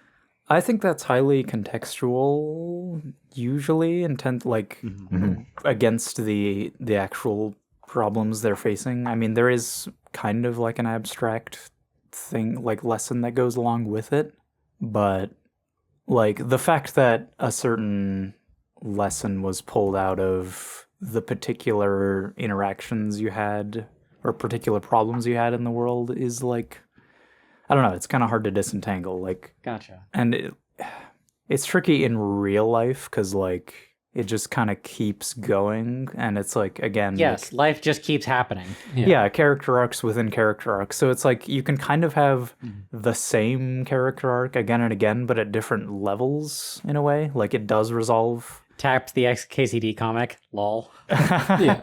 Well, no, actually, I'm becoming increasingly upset. No, it's not pointless to like go away, look in the mirror. It will change something. Yeah. It will make you better at some type of introspection. Like whatever the current thing is, so long as you're like using it in any way productively, you are gonna get somewhere. You just aren't gonna solve the universe because that's a fucking stupid thing to see at the end of the line. Like, come on. Yeah. Like to go, oh yeah, I can solve all problems at once and ascend into godhood, therefore everything is meaningless, is a fucking teenager take to have. Yeah. Yeah.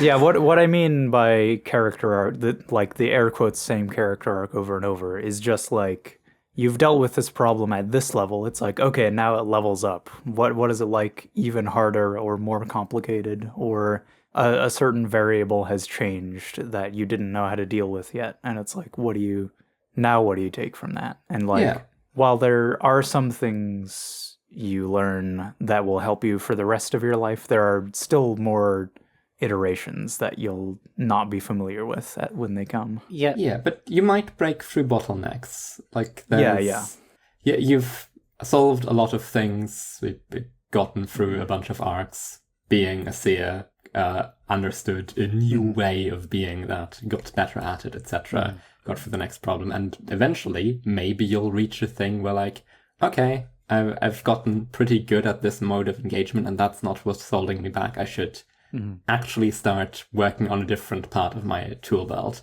And then maybe you'll resolve, like actually on the meta level, resolve as in eliminate the bottleneck, that one, and then either go on to an even new one, or now the seeing stuff is the bottleneck again. Get back to that. Oh, that's possible. But it's like very rare to fully eliminate the like big meta arc thing you are currently in such a way that, well, now any one of the other hats you've been wearing along the way become the primary thing you should be being.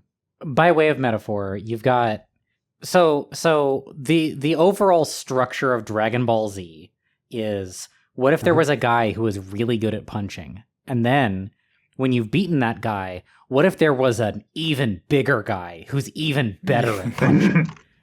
And then some of those differences in scale also come with differences in kind. Like, what if one of the guys who's really good at punching, like the next guy who's good at punching, is also Hitler? So when you punch him to death, he changes, like that changes what is going on in the universe. Yeah. Because you killed Space Hitler. Yeah. And then to change character arcs, like to change classes, would be, okay, I'm the best at punching, or at least I'm good enough at punching. How about I raise my child literally at all? Which is a thing that Goku never quite makes it around to. Yeah. Well, I would say that it's not necessarily it's because all these things can, and, you know, we can talk about the relationship to, like, memory and time and, like, the current moment and all of that, where, you know, all the stuff that you remember that you ever think about is still kind of reoccurring in your head again, so it's not entirely the past. That's a neurodivergence, but go on. Yeah, if you say so. Okay. Anyway, I think it's normal, but there's a lot of people who don't have that experience, and they love to tell me about it. That's funny.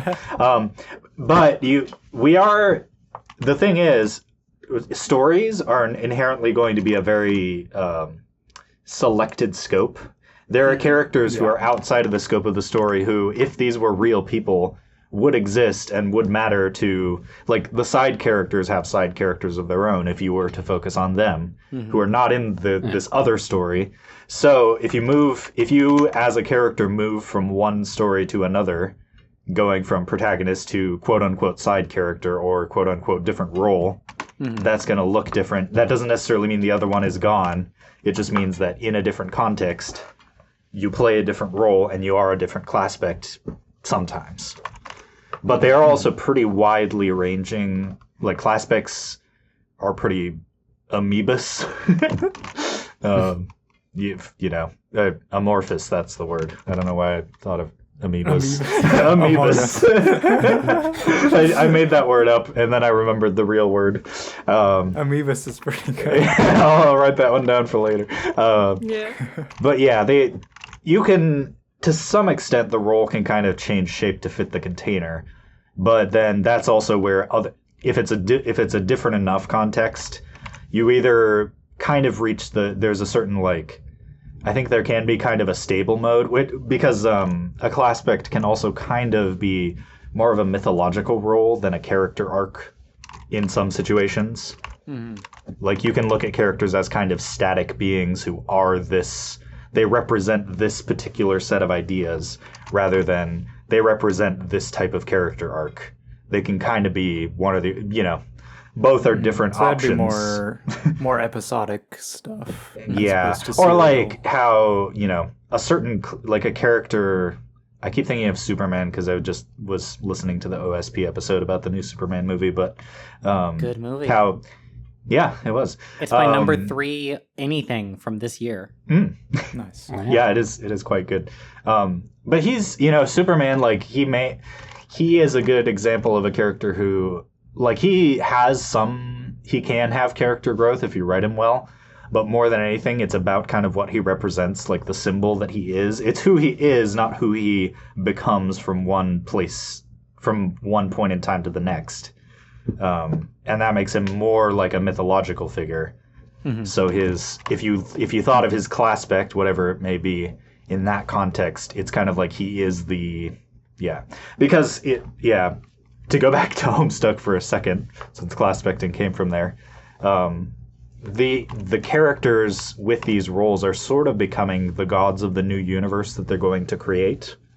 So their roles are not just about their character arc in the story, but also like what they basically what they have dominion over and how they have dominion over it. So yeah, which kind of plays into how their powers manifest and all of that. But yeah, sometimes I think there's a more static version of classpects that we can inhabit, and then sometimes we just move to different ones. And I think in real people they coexist. Well, do keep in mind, most of the people that we talk to regularly about stuff like this are 35 and under. True. Most of the people that we talk to about stuff like this, most of the people who have ever engaged in this did so when they were 25 and under. Growth and character arcs and changing is a thing that young people are interested in that old people are not interested in. There's lots of people out there who will do like an arc or two and they're like, I'm done, and then they just check out for the rest of their lives. Yeah. The statue process. Yeah, they do the old thing of, oh, I've been wrong about lots of things in the past. Isn't it amazing how I now found the absolute correct shape to me Yeah. when I was 40, and now I never have to think about anything again. And everyone who I ever meet who's younger than me is just wrong on account of being younger than me. Yeah, I get that a lot. I have got, like, this is the primary axis of conflict with most other people in my whole life, is them being like that. And I'm like, no, you should grow, actually. And they're like, I don't wanna, it's hard. Wah. Well, that's like already a bit of the way there if they go, I don't want to wear. Like, the fact that the question makes sense to them is half of the battle. I'm exaggerating because it's too hard to inhabit the mind of a person who's fundamentally unreasonable. The actual thing that they say is, they call me a slur and then leave. Gotcha. All reliable. Yeah. All reliable. Old Oh god. Let's see. So have we sufficiently covered mages? I think. I think so. I wanted to again frame, I framed Seers and Heirs as passive. Pages and mages, by contrast, are a bit more active. And that's part of their whole like conflict is like the doing stuff. Like for pages is like try over and over, try and fail at many different things have many different levels in the process of learning. Mage is a similar thing, kind of, but like more for the sake of, the wisdom and like here's where you shouldn't go, and like here's a cleaner path through, because I tried it. I went through that. Like that was the struggle doesn't lie so much with like, oh, I got to figure out who I am. It's more just like I had to figure out what to do and what not to do. So that's a bit of that passive active that we'll see more of with the rest of these. Yeah, and I referred to the Heir Page pair previously as proteges, the name for the Seer Mage pair that's around this, like, knowing, obsession, wisdom, etc. That notion is prophets. Proteges and prophets. And then on my wheel thing, this is purely fan fiction, but I think it's there is no useful. class wheel like there is an aspect wheel, but Yeah. Urcoy came up with a pretty good one. Yes. There's been much debate about which pairs of classes actually go together, but Yeah, there's not that much word of God to go on. Yeah. But yeah, so you'll notice there's two other symbols. Like the passive is represented with that plus, and the active with the minus. And so for this other pair, or this other axis is, coming up with names for these is tricky, but what I've got is Convergent down on the lower end with the equal sign, and Divergent with the squiggly thing up there. Divergent. The third movie was terrible. just the third one. Just the third one. And so, yeah, so this dichotomy is sort of on the more convergent end, such as with the Heir and the Mage. This is more like, there's kind of a strong sense of like a truest path that you need to be on, and sort of like keeping a very bare metal pulse on your aspect or whatever it is you're dealing with. And sort of trying to conduct yourself in a particular way. Whereas the Divergent is more like, you'll see both Seers and Pages are like, let's just try to throw caution to the wind, try stuff out. The damage is part of, the breakage is part of the process. Like, find all the different places you can take things and what you can learn from that. Like, Seers, like, they're trying things out. They're touching the stove. Yeah, touch the stove. Let's like open all of the info hazard boxes. Whereas Pages, I mentioned this briefly, but I think of them as the trier of hats. Like, just try every hat, just try every roll, no matter what anyone else tells you. Like, what are you doing, you fool? It's like, no, that's part of the process of like, where can you take this? And those two are the most extreme on that, I think. So you'll see a bit of that as well. I think we'll get more elaboration through the classes themselves, I think. So yeah, and then since we're on the systematizing of like giving you tools in order to order the classes in your mind in some broader framework, one thing I have for that is call them engagement hierarchies. I'm not quite happy with that name, but like it will serve. Where we had the trinity of what composes an aspect last time, of like material, domain, and force. Like you have a way of seeing the world, a stuff that the world is composed of, and a force, a figurative deity driving it into some valence direction. Any pair of classes will engage with one of the parts of the trinity consciously, with one of them subconsciously, and with one of them pragmatically. One of them will be the actual way they contextualize their aspect. Is it like the lens through which they see everything? Is it the stuff that the world is made out of, like surface symbols? Or is it this like higher goal to which things should be converging? One of that is on the back of the mind, one of those is in the forefront of the mind, and one of those is like the tool they use to get shit done. And like the order of those is different for each of them. For proteges, you have conscious domain. So the thing they're actually aware of is breath is freedom. Breath is wind is cloud is the stuff I grew up with. Breath is like, or in GA's case, heart is souls and platonic ideals, and is like building block things of it. They tend to have subconscious force, don't tend to think too much of like where it is headed, what it is trying. That's probably part of like direction being weird. And material, so the lens through which they see things, is pragmatic. That's just the thing through which stuff is dealt with. Whereas for prophets, you have the whole thing reversed. You have conscious material. The way in which you're explicitly thinking is everything is framed in terms of your aspect. You have the like hyper concept stuff. Everything is this. You have subconscious force. So same way, like there's a driving force somewhere, but it's not super applicable to you. You're just an agent doing your stuff. You're just finding these nice nuggets of wisdom, or cautioning people from them, or engaging with them. You don't deal too much with the generator.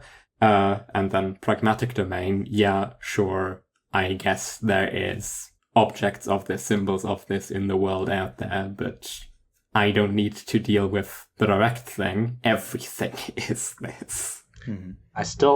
I tend to get a little lost on the exact terms or what covers what, but I do like this. Yeah, I mean, it's pretty neat.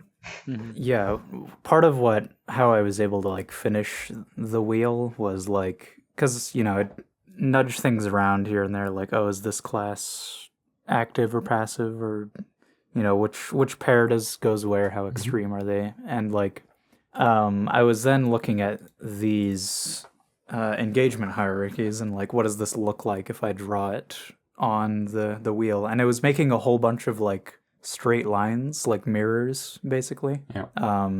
And so adjusting a few classes around fixed that, like based on this. And so we have like these classes here that we've talked about on the Seer's pages, on the extreme Divergent, and Heir's mages on the extreme Convergent. These all have subconscious force, and this is like, yeah, there's like these rectangles that form with like whichever subconscious engagement with the aspect you have.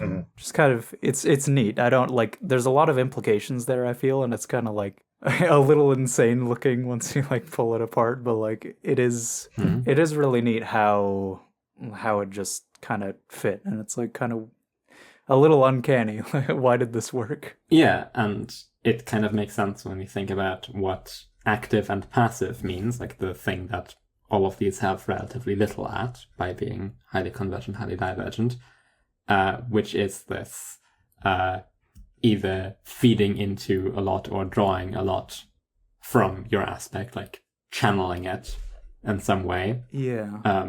Doing the instantiate changes in the world through like the force, the god you're saving.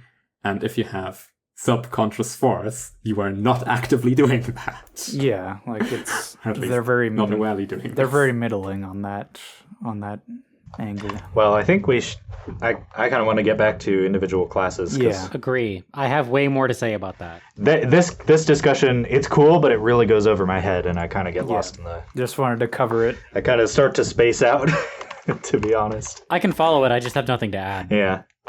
It's neat. It's a nice structural arrangement, but the arrangement of the classes is kind of a secondary concern. Yeah, right now we're just providing extra context. I mean, it was never formalized by the people who invented the classes, so it's more of a. But yeah, I like it. I just have a hard time wrapping my head around it. Okay, so next I was thinking we could go with Rogue next, since we have one with us. Yeah. Hello. How's it going? So Rogues. One of the best X-Men. Usually thought of as sort of a Robin Hood figure, where you're just kind of keeping tabs on everybody and what they need, and trying to route little nuggets of things to them, like Verbiage note. verbiage. Yeah, whereas The rogue redistributes through their aspect. yeah. So there's sort of this baseline awareness of what there even is to distribute and redistribute, and again, that'll depend on the aspect. Like, I guess with mine, that is more like trying to smooth understandings over through people. Like, oh, let me help you out with everyone out with these little like technical snags that they're dealing with, and try and make things easier for you. But it's this very like wide kind of engagement where it's like I think a better modern framing, as opposed to Robin Hood, I think a better one is Spider-Man, particularly of the friendly neighborhood variety of like spinning way too many plates with way too many people. Like they're acquainted with like anywhere between like 30 and 100 people at any given time, and like what they need, and it's kind of like I'm feeling some of this too. yeah, it's a very overwhelming type of thing, and it's like the issue they tend to run into is like I mean, the way I think about it is like I can't help myself until I help everybody else first. Yeah. Hashtag Jackrafice. Yeah, so they're just the ones that are just kind of there, like trying to be generally handy wherever they can and available. I feel some resonance with the rogue as you've described it, because I think the reason that I'm immune to anxiety is that I always know what to do. Interesting. Like, anxiety comes from uncertainty. And if you always know what to do, you would never experience it. I'm looking through the treatise PDF also, which it pulls that from. And like that plus the high number of social connections and constant plate spinning of like, now I need to go over here, now I need to go over here, now I need to go over here. That's interesting you say that, because it's the opposite for me. It's like the more plates I'm spinning, the more anxiety I get. Yeah. But you still feel compelled to do it? Merely having things to do does not ease my anxiety. It's more like if things are in front of me and Right, I'm able to... I'm bringing those up as unrelated features. It's not about having things to do. I think people don't understand about anxiety, even some people with anxiety, is if you're actually fucked, if you know for sure that there is nothing you can do, you don't get anxiety. Like, everything is calm, everything is fine. Anxiety is the result of there probably is something you could do, and you don't know what it is yet. Right. Mm-hmm. If you're actually just screwed and there is nothing, the mind is calm. But yeah, it isn't enough that there is something to be done. It's you being sure that you are doing the right thing. That is what eliminates it. Or there not being the right thing to be done. That also eliminates it, though it's obviously undesirable. Yeah. Is it the feeling of being... it seems reductive to say being useful, but... that maps pretty steadily onto...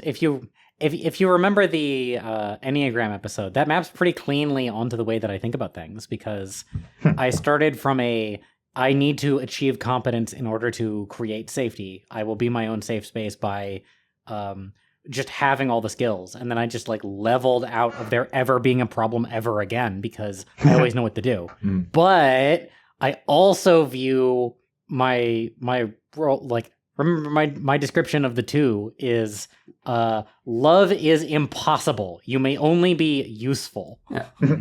And sixes have their own version of, well, not of love is impossible, but like the way to get safety is be useful, be like a good soldier for the cause. Yeah, the sensation that you're making a difference, the connection of other people to yourself is where I get a little hung up, but the feeling that you're making a difference to the problems. Yeah. I guess another thing I'd say about rogues is like, and maybe this is just my experience of it, but like the fact that I can technically help out is like means I have the obligation to, or at least the obligation to be available for that. Exactly. This is the Spider-Man. With great power comes great responsibility. Yeah. Exactly. Or I need to like soapbox it a little bit about the word responsibility. Okay? Because what responsibility is, at like at its root is that you have control over something and you can be held accountable for something. Yeah. People who are not responsible because there is no mechanism to hold them accountable. So they're not responsible for what happens. Yeah, they cannot respond to the thing. And by the same but opposite token, you should not feel responsible for something that you have no control over because you're just not responsible for it. Uh-huh. Yeah, and like philosopher Donna Haraway writes the word responsible with a dash in the middle, like response-able. Yes. Able to respond to things. Yeah, exactly. And like systems that work maximize responsibility of the people within them. I was trying to like reconcile responsible meaning like a person who takes care of things is responsible for them with responsible to be held responsible for something. Mm-hmm. Yeah. And that's the angle that I found that works the best. Yeah, like being held responsible is like being confronted with the fact that you were able and should have responded to the thing. Yes. Like you cannot hold someone responsible who had no way of intervening, and you cannot hold someone responsible or someone is not responsible who did not intervene despite being able to. Mm-hmm. Or the manner in which he responded was a bad thing. Yeah. Mm-hmm. Sure. There's also something I notice about the characters in this that I am familiar with. Sophie Hatter from Howl's Moving Castle, William Riker from Star Trek, Columbo. There's a lot of like understated or underestimated characters who tend to get a lot done under the like they tend to go a bit unnoticed. Mm-hmm. Which plays into the rogue thing, but like unnoticed everyman. Yes, but they're a very what's the word? Productive is maybe the wrong word. They're a critical component to the functioning of things, but they accomplish a lot of things without being kind of the centerpiece or not being recognized for it. Yeah, like usually high throughput and like fast acting. Yeah. Rogues are really, really important in situations of chaos and lose some of their like great amount of usefulness in a system that way. Like a system which really, really works has less need for rogues. Rogues tend to be like opportunistic plants, like first grab all the nutrients from the disaster and then like recreate some surface on which anything else can live. Scavengers. Yeah. Alice Cullen is also here from Twilight. Yeah, Alice. I'm pointing out the Twilight ones because our audience member is familiar with them. Again, repping Greater Boston, one of the best things you could be listening to right now instead of this. Mallory is very much like not a super mostly organized person for herself, but a bit of a fuck up, but very quick to just act. Things are breaking down. Oh, okay, where can I help? What can I do? Etc. Etc. Just do everything at once, and it's basically good at it. I think if I'm a rogue of life. Yeah, that seems right. Yeah. Lisa Tattletale Wilburn of Worm, Huntress Thompson, the guy. Yeah. There's like a bit of like how they're passive. Like yeah, it's a bit of that being tapped into the sort of breadth of things in a like and sort of reparative in a way, like keep the whole of your domain up and running, I guess. Is that it for rogues? We ready to move on to thief? The thief steals their aspect and steals through their aspect. So how is... I'm glad that rogue was altered to redistributes, because they're like rogue and thief are both like stealing coded. Stealing for others versus stealing for self is, I think, the main difference there. Coy has the very good verbiage secure for both of them, which I quite like. Ooh, that's good. Yeah, you're securing it for something. And I think thieves, by contrast, like where the rogue secures things for other people, the thief is securing the thing for yourself. And like the approach, as opposed to this like thing of like, oh, what does everybody else need to be enabled to function properly? the thief is like, well, I know me, and I know that I can do stuff. So give me that, and then I will just be awesome. Yeah, let me put out the fires. Give me the water. I'll put out the fire. Yeah. And also, I feel like thieves tend to be very, I want to say people who have had to deal with very hectic and hostile situations. Yeah. Who are very used to, like, they're used to being the bad guy and dealing with a situation with no support, taking charge whether or not they're supposed to, or whether people want them to, so that they survive, so that they get what they need or what they want. Yeah. It can be like I think you know, even the word thief kind of gives it more of a bad rap, because a thief is inherently, you know, you're like a rogue, you know, it can be like a personality kind of. Yeah. But a thief is inherently you are taking things from other there people. There is negative connotation. Yeah. Definitely. Yeah, and the characters can often seem a little We're real anti-thieves on if through most of the cast. Am I the only pro thief here? No, Don't steal my stuff. I am no I think for this position. I fucking love thieves. And like to give positive examples to it, despite the fact that they shouldn't need extra positive examples, because Riska is a great positive example. Fuck all of you. Hell yeah. No, Kamina Tengentopaguran Lagan is a thief, and like a very explicitly heroic coded one. To be clear, I'm not talking about the class-spect of thief, like the class of thief. Yeah. I'm talking about literal thieves. Oh yeah, no. Obviously, steal things There's sometimes I just stick my thumb in a peach and leave it there. and leave it there. Yes. No, obviously. Buy local, steal corporate. I think when you look at thieves versus rogues, thieves tend to be like, when you in the context of a group, the thief tends to be the leader. Yeah.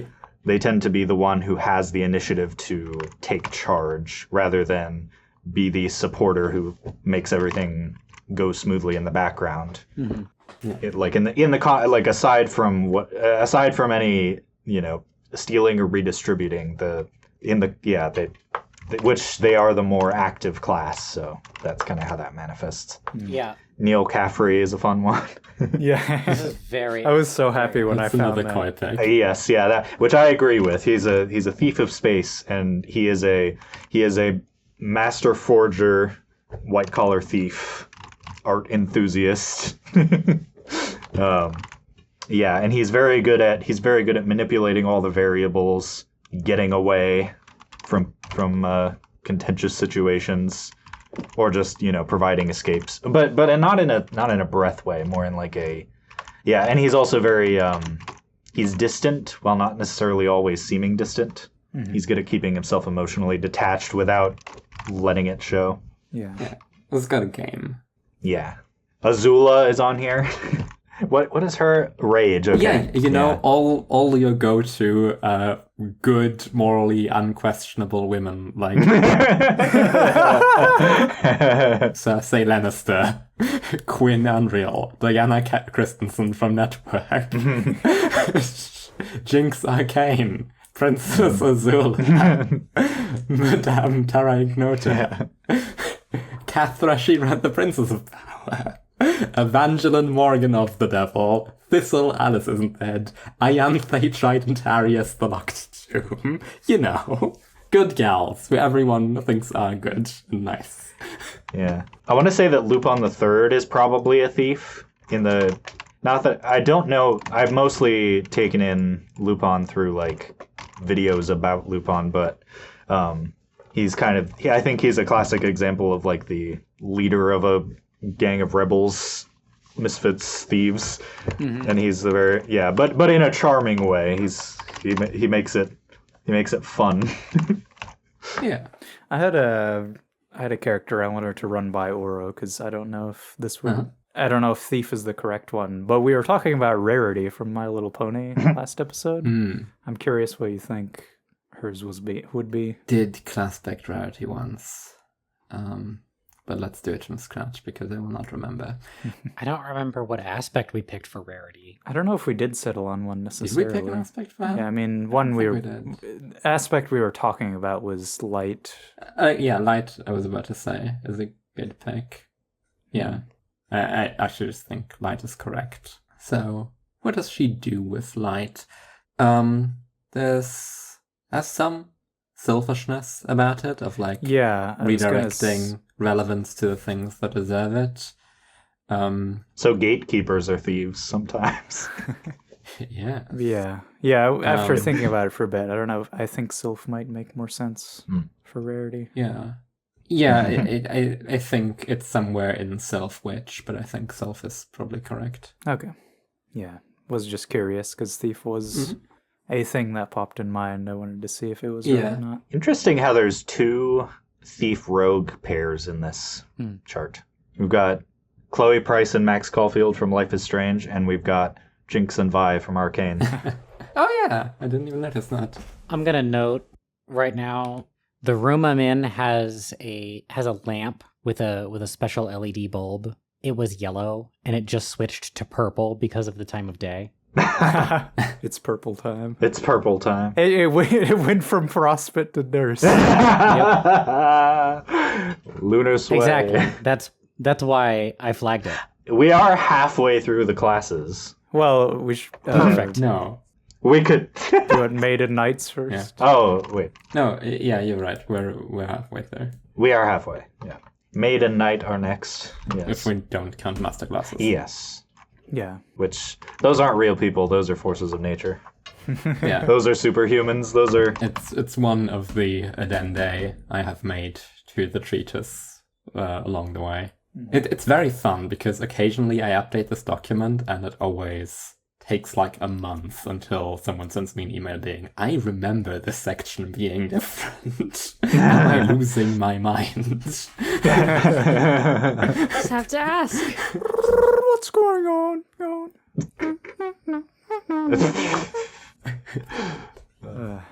So what is next? Knight. Knight is a pretty. I think it's one of the more straightforward ones to get into. Although maybe there's a lot under the surface, but I think Yeah. it's I mean, easy to explain up front. Yeah, there's a lot under the armor. Yeah.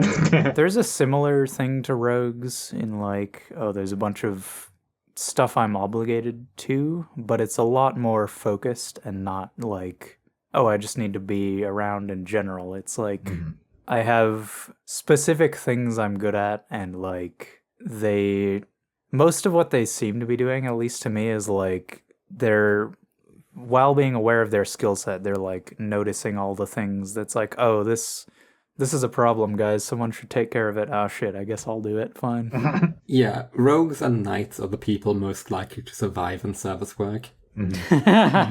Rogues are. What's the main difference in disposition there? That would you say?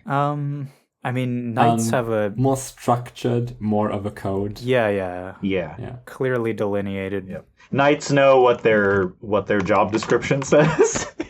Yeah.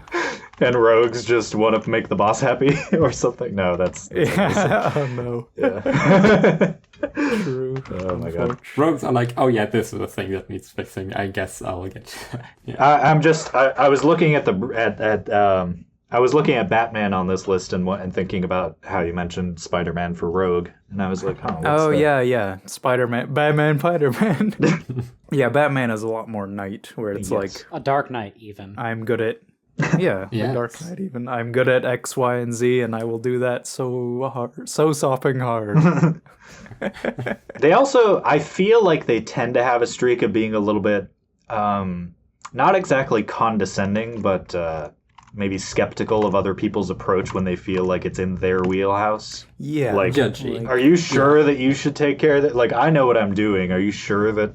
I don't think you should be taking front on this. And in that way, they're a little closer to thieves, where it's like, I know I know that this is in my area of expertise, but it's less for like it's not so much to serve themselves or like less of a hubris thing and just a matter of fact. Like I am the better person to take care of But they this. can be a little grumpy about it. It's almost like they I wonder if it's kind of a thing like they don't like their usefulness being stolen, but they also like don't want to take on things that either they know they can't deal with or they feel like someone else is more suited to. Yeah, I mean, I think. Did we skip verbiage again?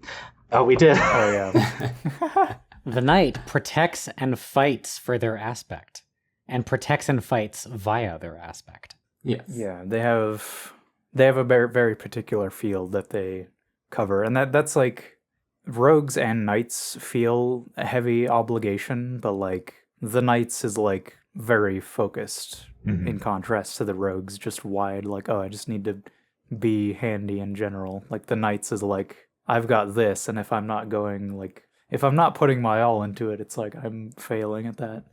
Yeah, they're both, I will do this job right now, but the knight internalizes it a lot more as, this is my purpose, this is what I am, and in the process depersonalizes a lot more. Like, the way that knights are often seen as very stoic, very detached, just, here is my role, I will do the thing. Rogues, on the other hand, even while they are, like, picking up the task that the others are not doing, they're still characterful. Like, the thing they are doing isn't what they are at any point. They aren't their job. The knight very much is their job.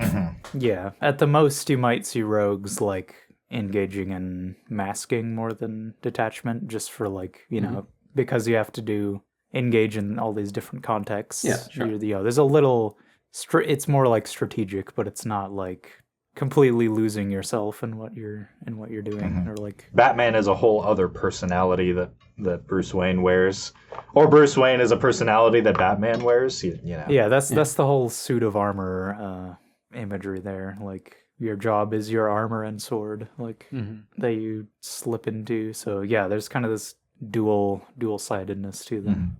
Who put Bella Swan on this one? I'm curious. I think about that's that. brilliant. I did. I stand by it. How would we explain that? Night of Doom. What do you mean, how would we explain it? Tarbuck, do you want to go for it? Oh, yeah. Bella Swan is all about falling prey to inevitability, and the thing that she does in the last book is, like, arrange things so that the inevitability is working in her favor. She, like, she arranges the situation such that the doom around her gets towards the thing that she actually wants. Okay, like, there's a lot of, like, Night of Doom tied up in her whole, like, childbirth story beat. Yeah. How there's a bunch of things that have to happen if things go a certain way, and she has the agency there, even if it's in a slightly passive role. So that if she just positions herself correctly, everything with the wolves works out. Everything with rival factions works out. Yeah. This is also at the heart of her dialogue boss encounter with the Volturi at the end of the book. Just arrange things such that it has to work. Yeah, she's Constantly in the state of, oh yeah, you people clearly need help also. I will help with this. I mean, yes, you, like, literally, physically want to kill me and rend me apart, and I am in extreme danger, but I, like, will not just deal with that right now. That's not very important. There's, like, problems to be solving now. Yeah. And then also, on the narrative side, the fact that her thoughts are protected, that she is, like, a physical shield in various ways. Like, in many ways, she is positioned by the narrative as protective. And she is specifically protective via doom.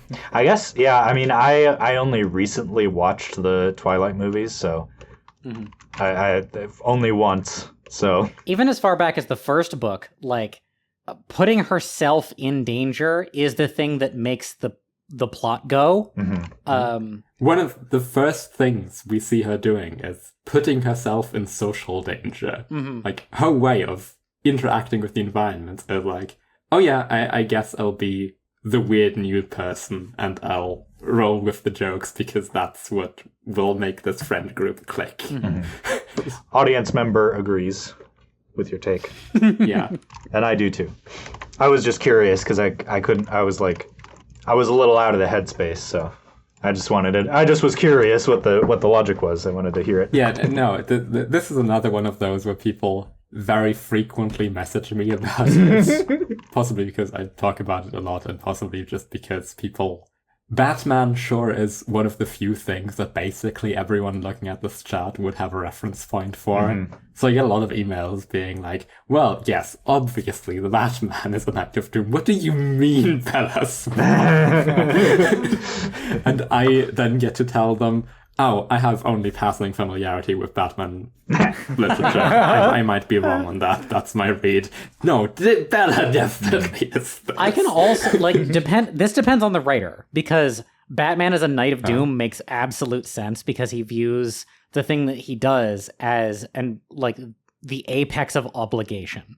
One of the few good things to come out of Batman v Superman, Dawn of Justice, that whole Snyderverse thing, is a scene written by, of all people, Joss Whedon, who, evil though he may be, he really understands superheroes. Where they're talking about bringing Superman back from the dead. And it's an amazing scene, and you should look it up in isolation. Because you already have, I just told you all the context you need to know. And he is, confronting the idea of, Alfred says... maybe that's a bad idea, actually. And Batman starts to say his power was, and he gets cut off and is like, you don't need his superpowers. You're a guy who does his best, and your best is better than other people's best, as like a pep talk. And Batman breaks in with, he was more human than me. He had a life, and people loved him. Mm-hmm. He had connections. He paid his taxes. Wink to the fact that that Batman is a billionaire. We need somebody like that who has humanity and everything. And the reason that Batman doesn't have those things is because he's consumed by the job. Mm-hmm. Yeah, and I see potential for doom coding, but void, his literal absence of sense of self, right? In a way. I'm not even done, because the next thing that happens is Alfred pivots and is like, okay, but shouldn't we leave him to rest? What if he's happier being dead? And then Batman says the most Batman thing possible in response to that, which is, he'll get over it. which sounds like a funny dismissal, but that is how Batman also views himself. Oh, yeah. If I die, find a way to bring me back from the dead. Because the job needs doing. Yeah, getting back to the last unicorn, one of my favorite understated moments in this, and this isn't, the moment has knight codings, though none of the characters involved are a knight. Prince Lear has just been revived via the horn touch of the unicorn, who will later run away. Then she touches him again as a sign of love and I will remember you, etc. Schmendrick later recounts this to Lear and is like, oh yeah, but she touched you twice. The first time to revive you and the second time for you, which has the implication that the reviving wasn't for him. The reviving was for the kingdom because they needed him. He was revived for the sake of the people as the hero they need. And then she gave him a parting touch for his sake. The implication that reviving wasn't for him is insane. That's really good. It's just striking me now that I'm only familiar with the Durst side of this chart. I'm very familiar with the Durst side and not at all familiar with the Prospect side of the Knights specifically. Undyne is on there. I mean, Karkat. Oh yeah. But I'm talking about the ones I was like, wow, there's 3 really recognizable characters here, and there's almost nobody on the other side that I recognize, even though Knights are pretty easy to spot, but I guess they tend to be gloomy. We'll talk about the lunar sway thing later. That's Gloomy's may be wrong. People have seen Sailor Moon. People know Rei Hino Sailor Moon. Well, I don't. But that's just me. I'm the odd one out in the neurotyping. What are the odd two out? Yes. Yeah. Gideon Nav of the Locked Tomb, very clueless knight, on behalf of a master whose core trauma is so many people had to die for me to be in the position I am in, throws herself onto a spike for precisely this master in order to save her, which isn't helping. So, what are you made of? So, Well, let's get that. Let's not. Okay, verbiage, because otherwise Tarbuck will yell at us. Yep. The maid serves their aspect, or serves through their aspect. They're all about service. Service. Mm-hmm. Yeah, I promised Lilith we would do this one justice. She's a maid of space. In contrast to the knight, I want to say that when you think of a maid, there's a devotion that's more of an emotional component to it rather than a duty sense. I don't know if that makes sense.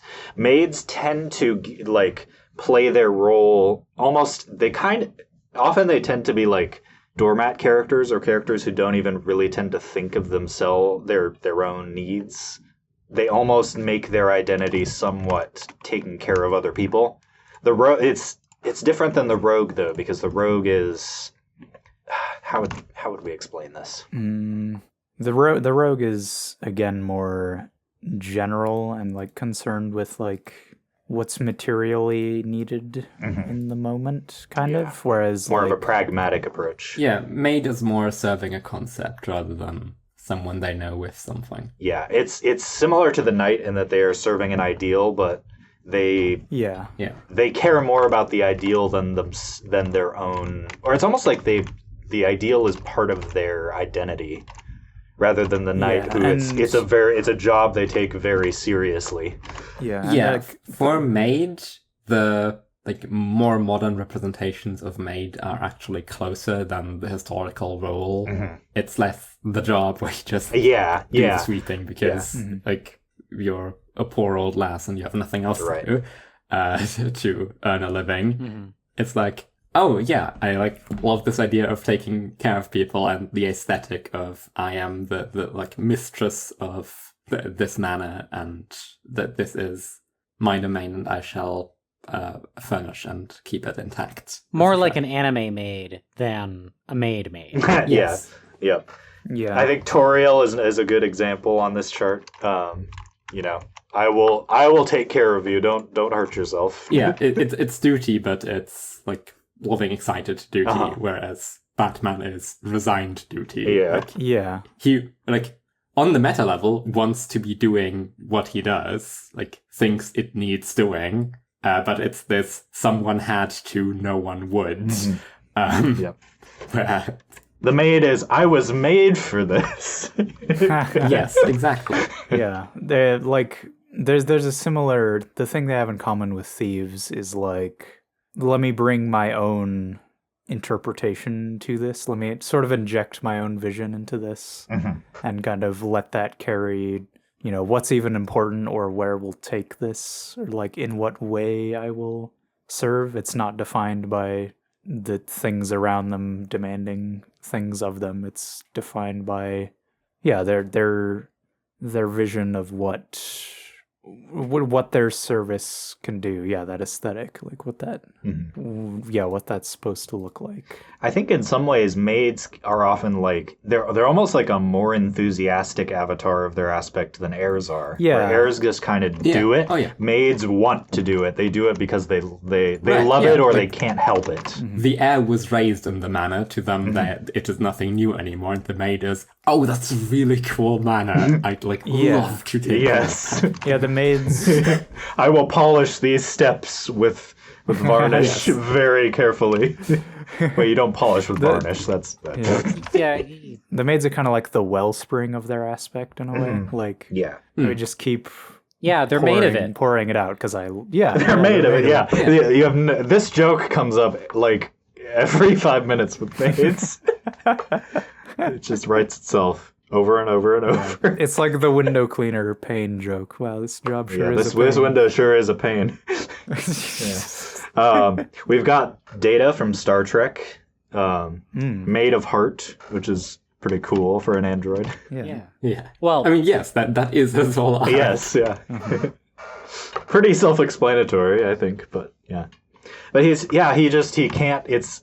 can't stop thinking about it. He's utterly fascinated with it. Yeah. Just wants to know everything about it, wants to be everything about it. He has this, well, what is the right way to experience this? What is the correct way to think about that? What is, like, the human, the ensouled way of going about? And, like, utterly fascinated with that, wanting to learn it, and, in fact, both better at it and more interested in it than the people who, according to, like, his internal model, should be better at it. Mm-hmm.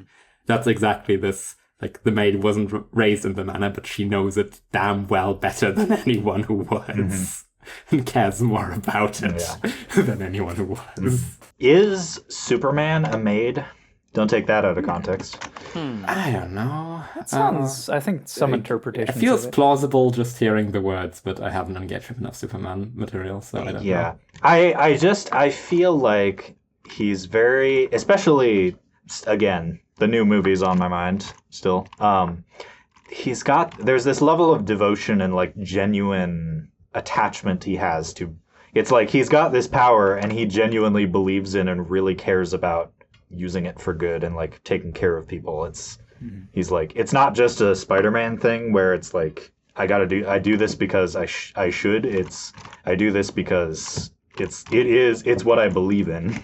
Yeah, that actually solidifies, like, the idea of Maid in my mind, thinking about Superman. Yeah. I don't know what aspect he would be. Yeah. I mean, I want to say Hope. I mean, that's pretty in contrast to the one who's on this chart, which is Mabel Pines. Sure. But I think it makes sense because he's all about the ideal of, you know, being the best version of yourself, being the best version of... The thing that makes Superman interesting is he always does the right thing. Yeah. Best not in the pragmatic sense, but best in the ideal sense. Yeah, like, even from the limited stuff I know, I would be very solid on Superman being a hope-bound. Yeah. I don't super know about the class. Probably also depends on the interpretation, but hope seems to be a very central theme. Yes, I think it depends a lot on how he's written, because he could also be a knight, but... I really liked the James Gunn interpretation, and I think that one is pretty made. Yeah, the James Gunn interpretation is correct. Yeah, it's the first one that's actually made me, like, care about Superman as a kid. Like, oh yeah, I actually like this guy. Yeah, because they actually made a Superman movie. Yeah. Yeah. They didn't make him a background character. If you want more Superman media, I would recommend the entire DCAU, which is the run starting with Batman the Animated Series and ending with Justice League Unlimited. That does a really interesting thing with Superman, where Superman has to grapple with what if he was in an X-Men story, basically. What does Superman do when the planet hates and fears him? And how that can wear on you after many years. Another really good piece of Superman media is the live-action television show from 1993, Lois and Clark, the new Superman adventures. That's a really good series. That has some good Superman in it. Pac-Man 2, The New Adventures. Another point in favor of Hope is that thinking about him in the context of rage being all about hatred and fear, that does feel like it's almost like, it's like this. It's a hostile environment to his identity. I just had a really niche idea, but like, hey, well, do you know? What if Pac-Man is a maid? Yeah. So there are, like, would we say 3? Are all 3 of them of the Pac-Man World games? Probably, yeah. I mean, I think Pac-Man There's World... enough character in all 3 of them to, like... Pac-Man World 3 has the most characterization with that, I think, because there's a lot of voice acting in it. What? Yeah, it's really funny, because he's like, he just loves being Pac-Man. He does. He loves being Pac-Man. He loves saving the day. He loves eating ghosts. And just being the good guy. And being smug about it. And being smug about it, and being, like, just generally being happy being Pac-Man. It's just his favorite thing in the world. It's pretty funny. I don't know what aspect would you Of all put the Pac-Man things. under, like time maybe, or no, I don't know. I'll have to think about Heart. that. Yeah. Anyway, That's fucking funny. The title of the last movie that I was trying to, or the last piece of media that I was trying to remember regarding Superman is, if you want to only watch things, there's an animated film called Superman versus the Elite, which was released in 2012. I could only remember the comic name for it, which is What's So Funny About Truth, Justice, and the American Way, where Superman has to grapple with what if the thing that people want in a superhero is not Superman anymore, but is actually like edgy guys who kill people. Uh-huh. I see. You sure do. You're a seer. do we need another water bathroom break? I do. I do as well. I can take one. Okay. Sure. Yep. Cinnamon. Interlude 2. Intermission. Close the curtain noise. Hello. Hey guys, it's me, Wognborks. It's not urcoy. Who? Hey guys, it's me, my koi. I'm no longer your koi. I stopped being a rogue and I'm a thief now. Hey guys, it's me, urcoy, not Wone. Hey, I'm back. Hello. All right. I'm wondering if Vamp has something to say about Lunar Sway. I don't. I spent so much time trying to wrap my head around classes. I did not look into Lunar Sway. I was thrown off guard, like, wait, oh no, there's a third part of this. There's Yeah. more to this. Oh no. Yeah. I mean, I think whenever we do the episode after this, we could touch on that briefly with Vamp. Okay. After they've had time to chew on this stuff. It is called Yes Sequitur for a reason. Yeah, we could do whatever the fuck we want. Well, it's not. It's UTV. Yeah, I'm also perpetually under the impression that it's yes sequitur. But yeah, that was the pilot. I'm finding more to say as we're going through it about classes, but that's just, I guess, interactionism or something. Yeah, Like, yeah. we're giving you the things to think about. yeah, you got good stuff for me to bounce off Yeah. of. That's what I said would But happen. do I actually care about classes? Like, my takeaway is still, I think classes are, like, thin. Kind of. I mean, I think it's what's interesting about them is how they interact with aspects. Like, I kind of see them as like prisms that you hold up to the aspect and you just just look at the interesting patterns that emerge. Yeah. Yeah, and I find them pretty meaningful in their own right. I'm with you that obviously there's more modes. There's like modes which lie somewhere in between. There's modes which just aren't fully categorizable. But the same is true for the aspects. Like, this is one clustering of concept into 12 types, but I can subdivide it other ways if I wanted to. And there's objects which do not cleanly fit into one of them. This is... Yeah, these are some behavioral patterns that at least I agree to see a lot in the world, and that seem to be picked up by fairy tales, various tellings of stories, media, art, etc. A fair bunch. But yeah, there's nothing intrinsic into this is the one meaningful subdivision of it. All right. Well, I like how Rogue and Thief really, I feel like they tied into Knight and Maid really well. It was a nice explanation. Yeah. Those explanations really flowed together. Yeah, I guess to wrap up this, this rectangle here. I mean, again, with this doesn't mean much to everybody here, but there's the which one are these? The subconscious domain, where they're sort of. It seems like a struggle of like what even is my like role? Like, it's kind of a very they're all very social in their struggles, kind of, and like their interactions with other people. And then there's also kind of this theme of like moving their aspect around. Like, I said Maid was kind of like the wellspring of the aspect. The Rogue and Thief are kind of like either distributing stuff around or like taking it to themselves. And Knights on the other end seem to be very like terminating their aspect in a particular way, like based on what their thing is. Like, if you had a different Batman with different ideals, he'd be trying to make a Gotham that was a little bit differently shaped, I suppose, and would be engaging with tasks differently and taking them in a different direction, I guess. So it's kind of this, I think there's a neat flow with all of these here. The way I would frame subconscious domain is that all these we discussed are in various ways like everyman of sorts. The thief, the rogue, they have a goal and they have a way of going about things. Same for the knights and the maids. They have something they're trying to establish, some order, some desirable outcome, and they have a way in which they do this, but they have very little care for the tools they use. That's what makes them everyman. They use whatever is right there. That's what subconscious domain is. They don't care about the actual thing that's used in the first. Like whatever is most convenient. Yeah. And then we've got a very intense and strange. The extreme. The extreme active and passive classes, right? Yeah. Should we do the witch Sylph pair first? Yeah. I think Sure. ending with the destruction pair makes sense. Yeah, we've only got 4 left, right? Yes. Yes. Yeah. It's Witch, Sylph, Prince, and Bard. Yep. Yes. And possibly a brief tangent on masterclasses, but Yeah. not necessarily.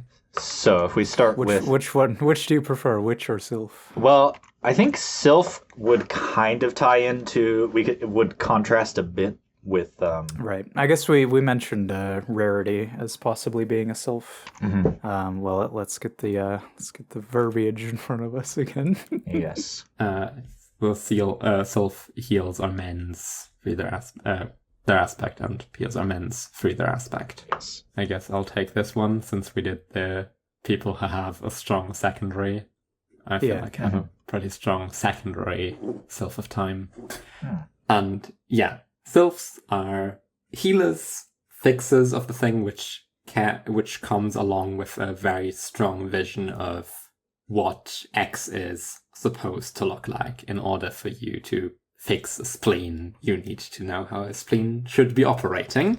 And however, for a lot of the things you would be fixing, repairing, mending in the real world, there isn't necessarily a clear agreed upon vision for what they even should be in the first place, which is usually the failure mode of the Sylph. It's like overcorrecting for a goal that others don't actually agree with. They are usually busybodies of some sort. Again, have this quite neurotic, need to fix something in here, isn't working, and I'll figure it out, I'll mend it, I'll fix it, I'll do it right. They're kind of engineers. Yeah, very engineer-y. That means I solve problems.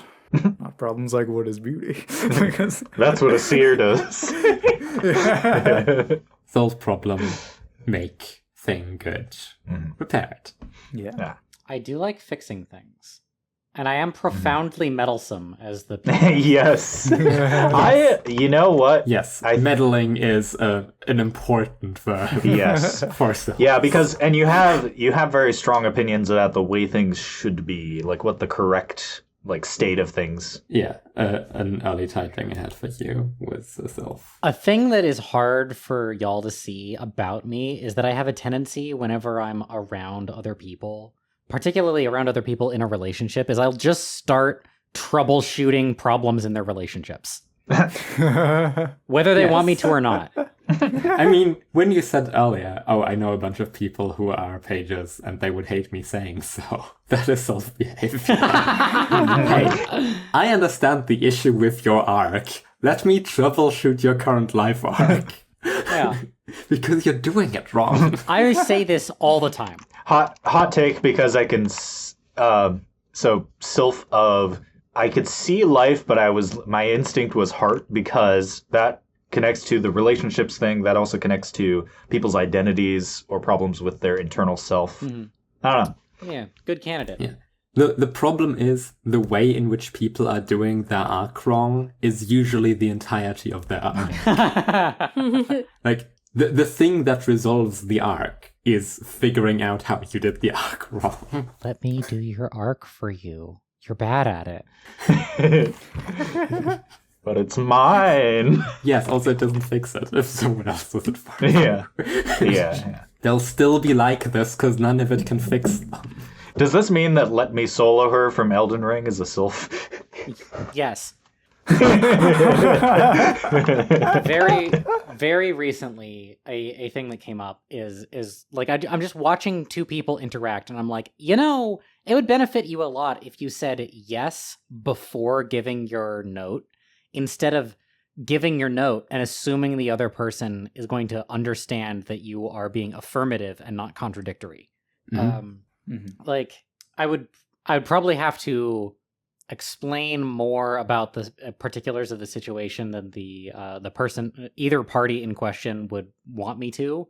And normally I wouldn't care, but I actually want them both to listen to this episode, so I won't just do it anyway. Yeah. You might be a Sylph if you frequently find yourself in the situation where you are dolmetching for two people having, like, not necessarily romantic relationship, but interpersonal relationship trouble. Right. And kind of already by being in that situation, but especially if by the end of it you are saying 90% of the words, being like, okay, what A is trying to tell you is... Yeah, I do that all the time. Now... what B is trying to tell you this. I did that for like 3 hours about 4 days ago. And you may find yourself... Same. And you may find yourself being a therapist. Yes. Well, no. Relationship therapists also usually do their job wrong. I think I could do it better. I'm a roving therapist against the will of my subjects. Patience. Yeah. Your patience. Let's see. I don't recognize many on here. I recognize the Star Trek ones. Jean-Luc Picard is an interesting one because he's a Sylph of Hope, and it's very much it feels like he's very much about straightening out people's ideals, or straightening out like kind of the ideals of the Federation in his mind, like, being a good... Yeah. That's what hope should be. Yeah. It's like Superman, but he's very, like...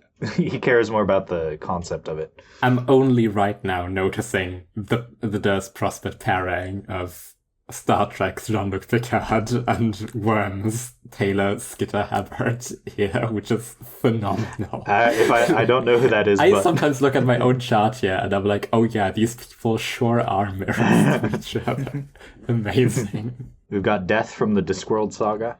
Not that I know that. Yep. Lane? That's interesting. I still have not watched Lane, but I know a lot of people. Lane is a Sylph of space, apparently. Yep. I mean, the Wired is space as a physical space. Like, it is a manifestation of basically all the things that the aspect space stands for. And Lane is the force bringing it back into coherence in the same process which decoherences her. Yeah. Is there a sense of, like, meddling to your own detriment? No, not necessarily. That's more a like Lane specific thing. I'm not even sure it's to her detriment. Like, Lane starts out horribly dissociated. It's just that she passes through decoherence in the process of becoming a person, more or less. Well, what do we think about Rarity, since we brought her up earlier? She does meddle. Rarity has a lot of this, meddling, fixing people, being like, hey, I know you don't think you want this yet, but you want this, and I can make it happen for you. And I will be the best thing that ever happened in your life. Yeah. I'm thinking of the whole, like, the dresses episode of, like... Yeah, the dress. I was just thinking about that, too. Yeah, she knows what good dresses the dresses for episode. them. You mean all Rarity? Well, there was that one time she was stuck in a hole. Yeah, there's also the gems episode. Oh, yeah. But, both of those are good examples. Oh, no, that is like, the whole episode. Yeah. Like, the dresses one of, like, I know what dresses look good on you, and it's like, it doesn't work when she tries to listen to what they want. It's like, it just looks terrible. And it's like, sorry, Rarity, you were right the whole time. And the gems episode is another good one of, like, quickly taking control of the situation, of, like, making getting these guys. Sylphs are sort of an opposite to rogues in this way, where I had the earlier thing of rogues are really, really important in situations where there is a bunch of chaos and get it quickly into a state where it's manageable for everyone else again. Sylphs work very, very well in highly ordered scenarios where everyone can kind of agree on what the goals are and what fixing something would entail. Like, there is a way things are supposed to be, and they can, like, do the busybody thing of, let's just do things, bring it back into everything is good. Whereas in chaos, Sylphs will just make things worse. Yeah.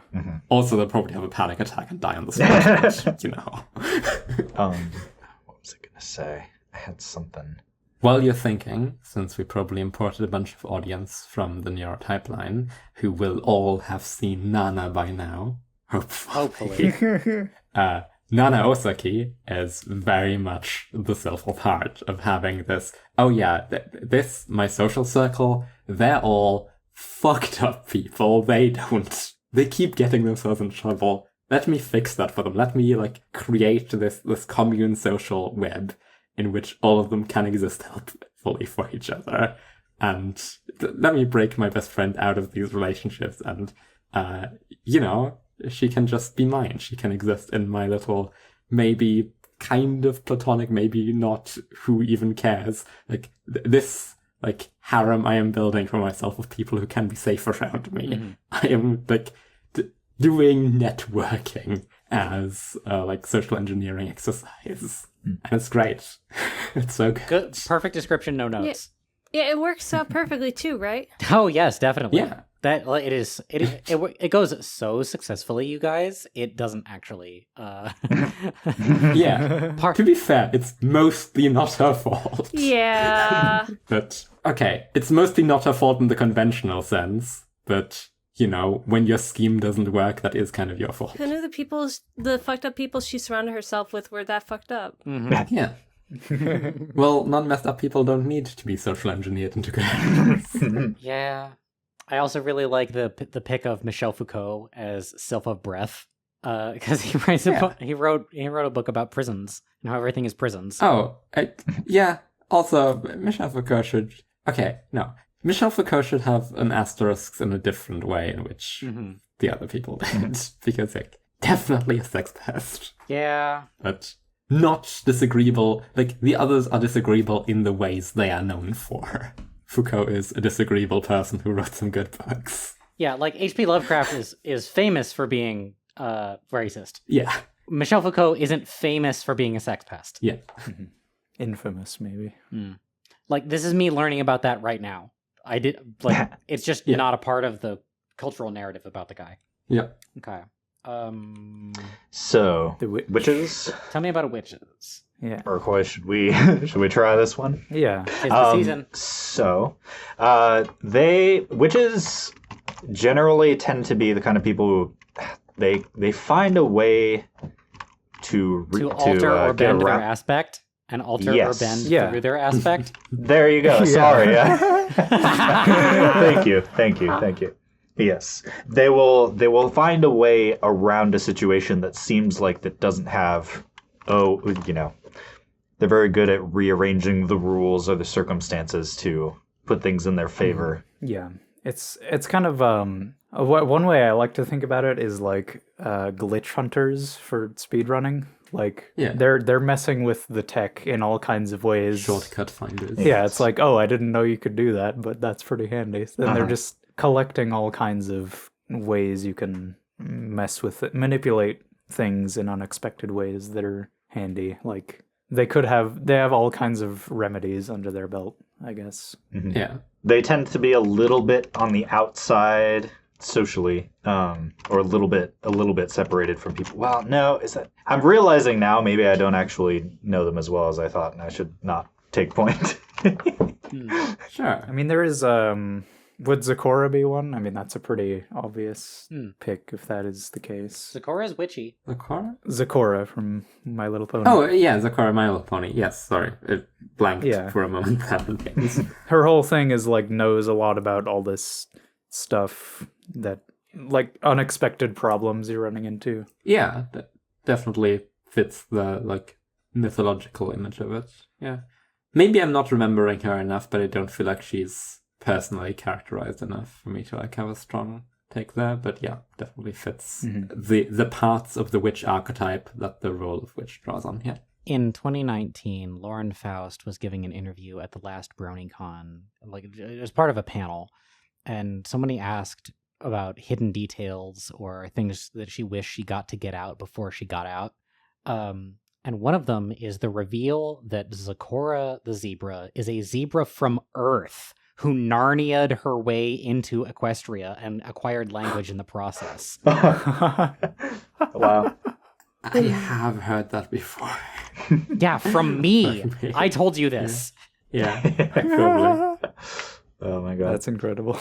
One that I do have some stuff to say about is Catherine Janeway, because that makes so much sense. she's kind of an interesting one, because she her approach to they get themselves into, being stuck in the Delta Quadrant, traipsing through everybody's backyard in the process on the way home.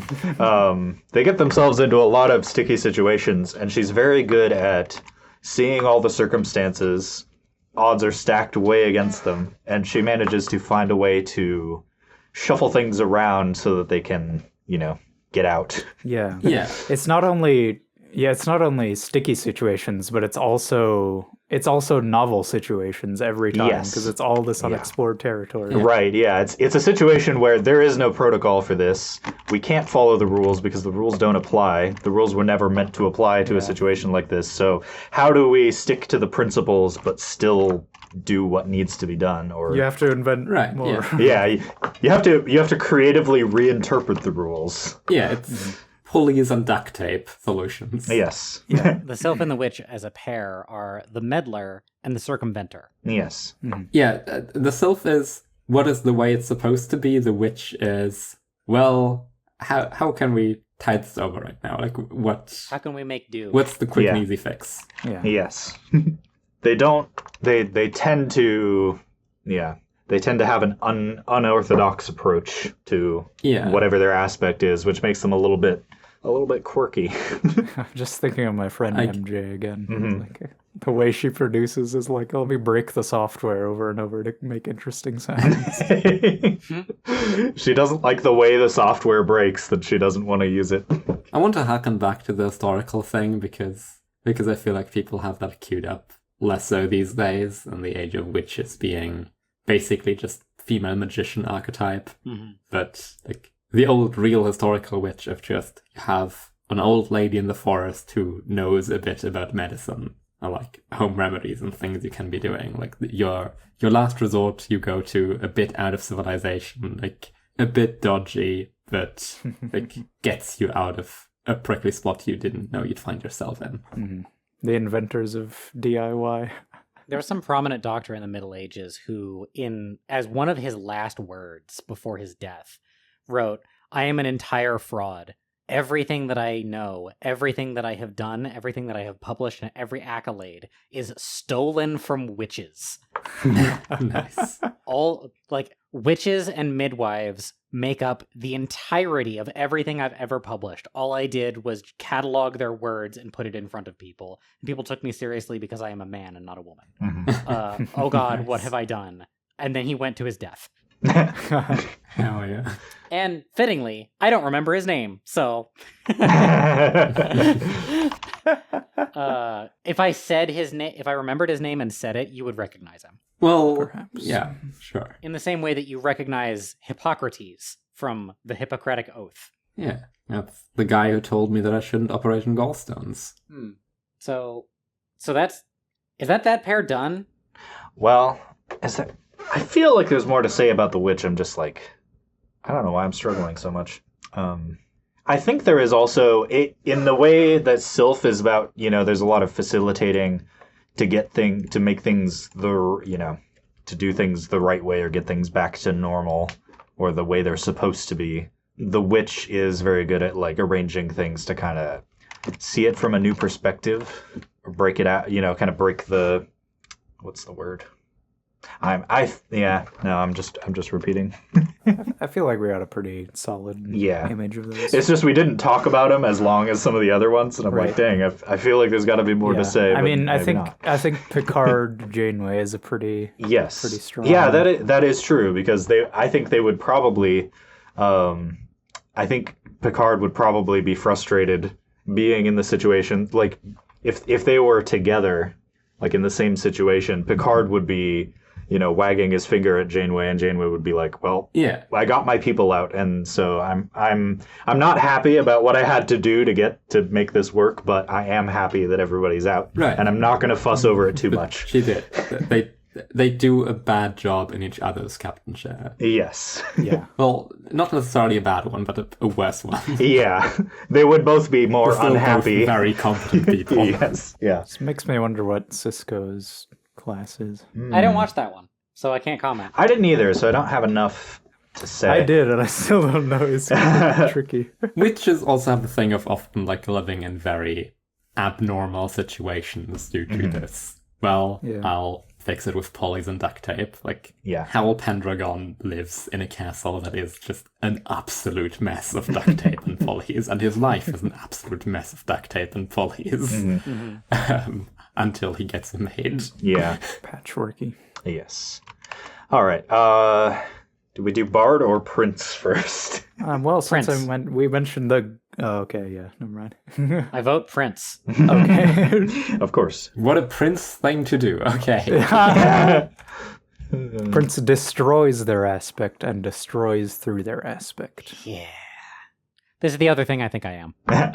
Things get really interesting with princes and bards because there's a lot of... It's where the aspect pair becomes especially prominent, because there's often situations where a prince can kind of look like they are the opposite type, like the opposite aspect that they are, because they are specifically destroying the thing. They're negating the aspect that they are a player of. Hatred is a strong bond. Mm-hmm. That's true. Yeah, I feel like their inversion is more a consequence of their approach. I don't necessarily think... I feel like destruction is kind of misleading at points. Like, they are...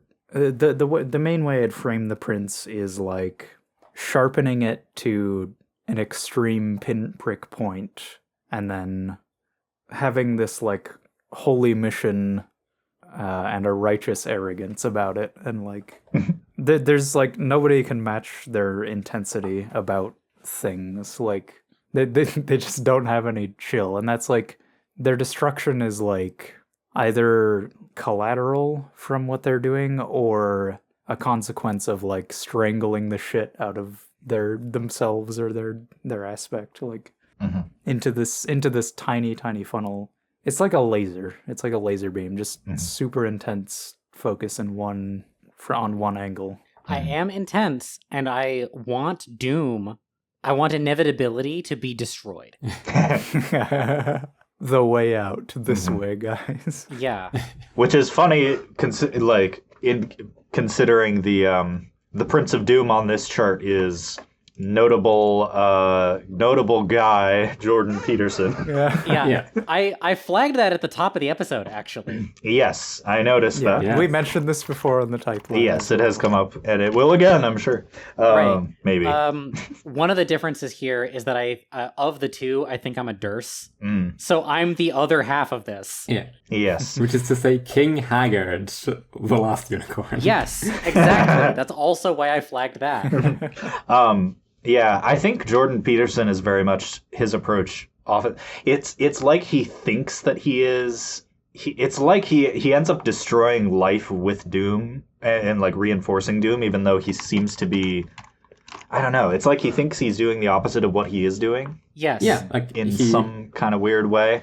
His whole thing is like escape the cycle of mythological role, inevitability, etc. Yeah. These archetypes that shape us that are still impositions, and we should get out of them. And in the process, reestablish us both gender and other roles as they had been inscribed previously. Yeah, step out of this mold and into this other mold. Right. Step out of this phantasm and live in mine instead. I reject your reality and substitute my own. Right. His whole deal is projecting his hangups and phantasms and strict structures onto you as a replacement for the strict structures you are caught in. Yeah. He would be tragic if he wasn't so needing to be removed from the world and something. Yeah. He really badly wants to be a life player, but he is not. Right. He's cosplaying as life. Fascinated by it, but won't actually.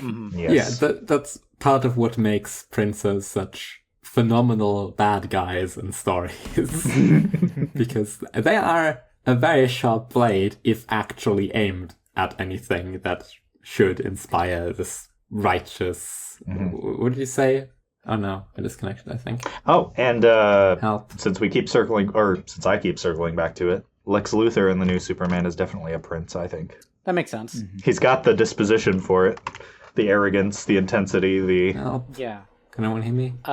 I think I also definitely have the arrogance for it. I did introduce myself on the podcast with Indestructible Super God. Oh, yes. What was that from? I don't remember hearing where that's from. Oh, that is a passing reference to a summary that we gave to Kirito of Sword Art Online. I see. The original of that is, it's your main man Kirito, sword fighting new type, an indestructible super god. Which is to say that he will, I see. As a character, he's positioned so that he just wins in all situations. Wow, this is terrible. You're a winner. Yeah, I'm a winner. Congratulations. Vamp, what do you think about my assessment regarding the prince? I'm not entirely sure. We lost Aura. Well, Connection issues. well, keep going. Okay. They'll be back. I have no idea. I'd have to think on it a lot more, and Prince is one of those that I have trouble grasping. Funnily enough, the thing I'm taking issue with is Indestructible Super God. I don't know. Bacteria sure destroyed you for like a month. Get Yeah. bacteria Who amongst us? among us. I think a thing with princes is that they tend to be like very, maybe under the thumb is the wrong word. Their aspect tends to drive them a little crazy. They're very like, That's true. I hate that I'm attached to this thing. Yep. I Yeah. sure do. Yeah. I wasn't even thinking about the thing you said about Doom, but yeah. It's like I am defined by this thing and I want it to go away. I think in terms of you, Tarbuck, I think you are on an alternate timeline where you could have been a prince, but I don't think that's your core class at the moment. I hope that's true. It's not good to be a Prince of Doom. I don't know. I think you can manifest any of these in different ways, like in productive ways. I think Yeah. it's just more of an intense thing, and it's like it's like the tightrope class, kind of like it can work. It's just a very thin line. Oro's internet has been interrupted. Oh no! Well, we are almost at the end, so You'll miss out on Lunar Sway. yeah. The more I think about it, the more I think Lunar Sway might be for another day. Yeah, I think it needs it. I don't have much to say on it myself. I think it's something that really needs fresh eyes, fresh brains to dissect to get some interesting meat out of it. Yeah, I think I need to think more about it because I would like to have things about it, but at current I'm like I don't see a coherent picture of it because there's I can grab different framings and it changes what my Lunar Sway is with those different framings. It's kind of all over the place. Yeah. I think I do think it would be fun or at least productive maybe to kind of you have it as kind of part of an episode comparing all the different sorry, I'm distracted by Oro's I just read Auro's messages too. I can't believe Elon would do this to me. Yeah. Wow. To Auro specifically, wow. A thing that I've been saying an awful lot lately and pushing on other people to also say is, how could this happen to God's favorite princess? Oh, there is a chance we'll get Auro back. Let's Oh, wait. Hello? Yay! Yay! Welcome back. Welcome back. I was just about to plug my terrible old headphones into my phone, but in that moment reconnected. So, Yeah. hell yeah. Let's keep going. Okay. We were just discussing more Prince stuff, yeah. I go to this list of the prince of traits. They are, contrary to popular belief, not necessarily evil. Check. Princes tend to be difficult to handle due to their intensity. Check. Consider themselves to be royalty, and when reality does not venture their will, they believe this to be a grave crime. Check. An incompetent prince will ineffectually seethe about perceived injustice, but a competent prince will learn to bend the world to get what they are owed. Check. To the prince there is no compromise. Check. Only complete failure and complete success. Check. In between the earth lies scorched. Check. There will not rest until they get what they are after. Check. I want to be the guy. Oh, hell. Oh, God. The more you go down the list, the more it's like, yeah. You even Yeah. were a bad guy for a while. I was a villain for a while. Well, I have good news for you. You are indeed the guy. Yes, I've been like I want to be the guy. That's how bad I want it. When I get something and you don't have it, it's because I want it more than you. They forgot that I'm him. Even though I'm having trouble, like, mapping, like, what you are the prince of, like, in my head, like, relating princeness to aspect for you, Yeah. you just embody prince so much that it's just like, well, you just have to be prince of something. No hobby is dearer to the prince than picking hills to die on, or a hill to kill on. Yeah. Rather someone else die for instead. Well, read the rest of the Yeah. sentence. Yes, exactly. I'm summing it up. Yeah. In terms of goals, they tend to be rather big picture. Check. There is little they are unwilling to sacrifice. Check. Oh yeah, we have to talk about the fact that House is one of the examples here. Yeah. Yeah, Gregory House. Actually, the more that I think about unwilling to sacrifice, I'm not really a sacrifice kind of person, because sacrifice is like giving in. I don't give in. Yeah. The Tiomana aspect to me is never compromise. Never go negative. Don't go into debt in order to finance something that you need. Never compromise. Not even in the face of Armageddon. Yep.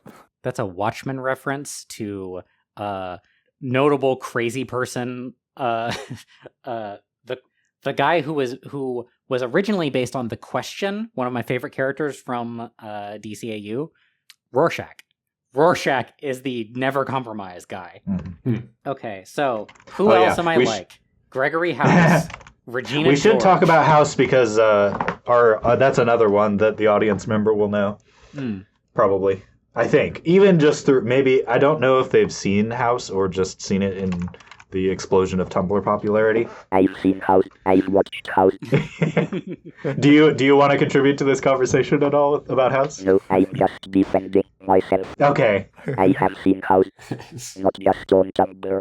Oh, okay. Sorry. I have watched it multiple times. Chat, do we think that Tumblr House is cooler and more interesting than Canon House? No, we don't. The council disagrees. The council disagrees. I actually think that Tumblr has a pretty good handle on House. I think the only difference really that's really notable is that Tumblr House has way more gay sex. Yeah. Sure, but that's always the case. Well, That's always true. all the gay sex he would have been having Yeah. if the showrunners were cowards. Yeah. That's also true. What they were implying he would be doing. Yeah. Okay. So who? Some other princes we got. We got House, who I am like. We got Dorian Gray, who I'm kind of like. House, Prince of Light, by the way. Yes. Like, Yeah. everything being sacrificed in the name of insight. It's all about, it's all about the truth of the matter, even if the patient dies. Yep. Yeah. And there is an inherent, there is an inherent and in the manifestation of void, in that there's an inherent chaos to the way that he goes about things. It's like just from that you get there's an absurd streak. the meaninglessness. Yes. Yeah. Yeah. We got Dorian Gray. We got Regina George.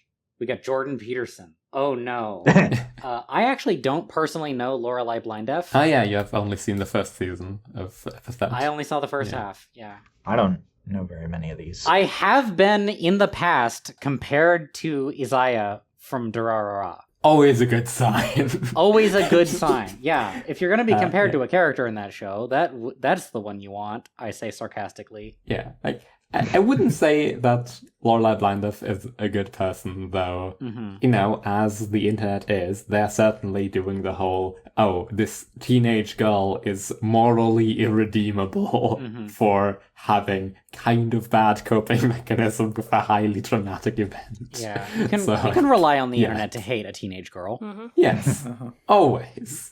Whenever I need a teenage girl being hated, I turn to the internet and give them her name and home address.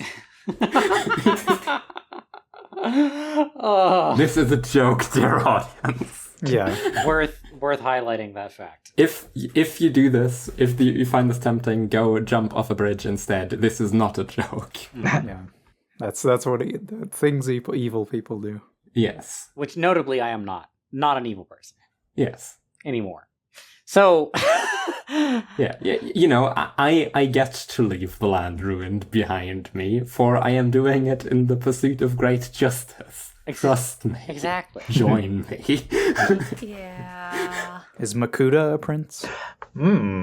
That's an interesting He has a one. grand vision. Yes, and he wants... Like a 10,000-year plan. Either that or a thief. Yeah, one of those. I could see thief. He's as well. I feel like he doesn't... He's definitely got a mean streak, but I don't think he is as angsty. He's not angsty enough to be a prince about his own. Yeah, now that I think about identity. it is like all about serving himself. Yes. It's not necessarily. He's gonna steal that giant robot body and be the pilot. steal everything. Damn the consequences. I hate that I know Bionicle enough to agree with both of these typings. Yeah. Wonderful. Cursed with knowledge. Thank you, Ben Saint. I knew that before. Oh, okay. Don't give him that credit. Okay, I won't. I just assumed that was why, because that was such a big video, but yeah, that's... It's worse that I knew it already. I like that better. Also, for Regina George, I think both Regina Georges are princes, but musical Regina George is more of a prince. Specifically for a scene towards the end, after she has been hit by the truck and is being apologized for. Yeah, you know, crazy days. We're over it. We're healthy, normal teenagers now. And she's like, don't you fucking dare apologize to me. I would have done the same thing. I would have thrown me in front of a truck. It was the right move. What the fuck are you apologizing for? How dare you have remorse? Yeah, no, that was how you would have won in that situation. Obviously, you did that. Because it's the prince like Machiavelli. Yeah. Machiavelli's The Prince, which was a work of satire. Yes. Machiavelli actually does not think any of the things that he put in those book in that book. No, that's oversimplifying. Right, but it gets the general population closer. He does not think that princes should be a thing, but yeah, like the whole joke of it is princes are a bad thing to have because princes, like, in order to stay in power, would have to do like these horrible things I am describing here. This is how to be a good, competent prince who stays being a prince. Thus, princes are a shit idea. Yeah. It's just that detail of this is critical of princes gets forgotten. Yeah. But like, the advice he gives isn't wrong. It's just, it's terrible that this is the advice you would give. Yeah. It's like trying to describe the most effective cop. We shouldn't have those. It's bad to have those. Yeah. That's actually like the plot of Prison Architect. Insofar as you can extract a story from the video game Prison Architect, that's what it's about. It's about putting you in a situation where you determine what the most efficient things are in order to like get further and further in the game. And then you're supposed to reflect on how that's bad. That being said, Machiavelli's The Prince is actually a great book to read, and every good person should, because it's like a great book on, hey, here's some really scummy ways on how you can extract good from some situation and like win, establish power in systems where currently evil reigns. It's like a good toolkit. So bards. Well, I had one other thing, or I had a potential typing, because I totally missed earlier that the Doctor from Doctor Who is in the Heir section. And I wondered... Well, most doctors. Yes, yeah. But I wondered, is the Master a prince? But he could be a bard, too. I feel like he's in... I guess he could also be a thief. Yeah. But he's somewhere in that range. The Master is more variable. Yeah. I typed Missy, who is one specific version of the Master, as a bard. I was thinking of the previous incarnation from Tennant's seasons. Yeah. A president / blonde Master. Yes. The blonde guy. Yeah, that's more of a prince. Yes, yeah. Anyway. Definitely more I guess it's not super important, but yeah. All right. Bards. Bajard. Bjard. Yard. Allows the destruction of their aspect and invites destruction through their aspect. So... Please read the rest of that sentence. Which is a strange and not at all intuitive verbiage, though the same sentiment can be expressed by saying that the bard fucks with their aspect and fucks around through their aspect. Parentheses, no, this isn't a joke. Thank you. That's probably the original verbiage from the comic, isn't it? Not I don't think so, but... They were both framed as destroy. Oh, yeah. Invites and allows this one and destruction. Rogues and... Yeah, there was only like 2 Word of God pairings. One, or in comic, like canon, I guess it would be canon pairings. Mm-hmm. One was the Prince Bard, and the other was Rogue Thief. Mm-hmm. Mm-hmm. And that's like all we ever got in comic of like, oh yeah, these are pairings. Yeah. But yeah, the Bard is like, okay, if the Prince is like sharpening everything or like squeezing everything through like a pinprick point intensity, the Bard is the other way of just like completely stretch out and elasticize everything to the point of like things falling apart, or like it's like the extreme lax, and through that state then like starting to mess around with stuff and like poke at weak points, and just they kind of open the floodgates to their aspect and just let it do whatever it wants. Yeah. Like whatever mess comes from that. Mm-hmm. If you took the destruction, like the type of destruction that they would go through, a prince would, if they were trying to get through a wall or some stone surface, a prince would use an explosive, and a bard would use some sort of high potency acid or something and just dissolve through it. Or the bard would like comically find like a small rock at the bottom and like yoink it out, and the whole thing just falls apart. The bard seems very clown coded. Well, that is because pretty much the only character in the bard. Well, partly it's the name Bard, but also the Bard of Rage is the only like one that we really meet much in. Yeah, it's the reason Bard is clown coded is the same reason Rage is clown coded. It's because of a character. Yeah, it's because they're associated with a clown coded character, and it's also why the outfit looks the way it does. Yes, because he assembled it himself. It's like a fake outfit. Yeah, I still kind of maintain that like. Not that it really matters, but the god tier outfits would look different for every Classpect combination. Yeah, slightly. Part of why they all look the way they do is because of the characters. The cod piece is Rage specific. It's Gamzee specific. Even. Yeah. Well, that isn't the canon god tier. Yeah. Made that outfit and people forget this. Yeah, he isn't. it's fake, completely fake outfit. So who do we have here? Well, earlier we were talking about the G-Man. Oh, yeah. Initially, I thought he was a Sylph, because of, he's trying to, very meddlesome and trying to engineer things. But, like, when I thought about it more, it's like, oh, he's, like, his whole approach to, like, creating specific outcomes is to, like, throw something into the gears and cause a particular chaos that Yeah. results, like gives the result Yeah. that he or his employers want. Like that's what the resonance cascade is. That's Yep. what, the right man in the wrong place can make all the difference in the world. Yeah, he collects impactful people like playing cards, and then he finds the best place Yeah, to he just play them, lets them rip. and then just watches things fall apart. I think the idea I've been having for Gordon Freeman, the character you play as, is Heir of Time. Like he just is a guy who does stuff and just does not stop. Just places him. And yeah, it's like the time thing is like the G-Man just puts him in different time frames. It's like, here you go. Robert Downey Jr.'s character in the film of A Scanner Darkly is a bard. I'm not familiar. Well, this is me assigning you homework, I guess. Like, Okay. Yeah, I guess since you mentioned it in the last one, it's twice as a pattern. So twice as a pattern. It's a really good movie. It sounds cool. Yeah. Even though I have basically no information about it. Keanu Reeves is rotoscoped. We've got Sans Undertale in here. Yeah, That's correct. He's an interesting bard. Yes.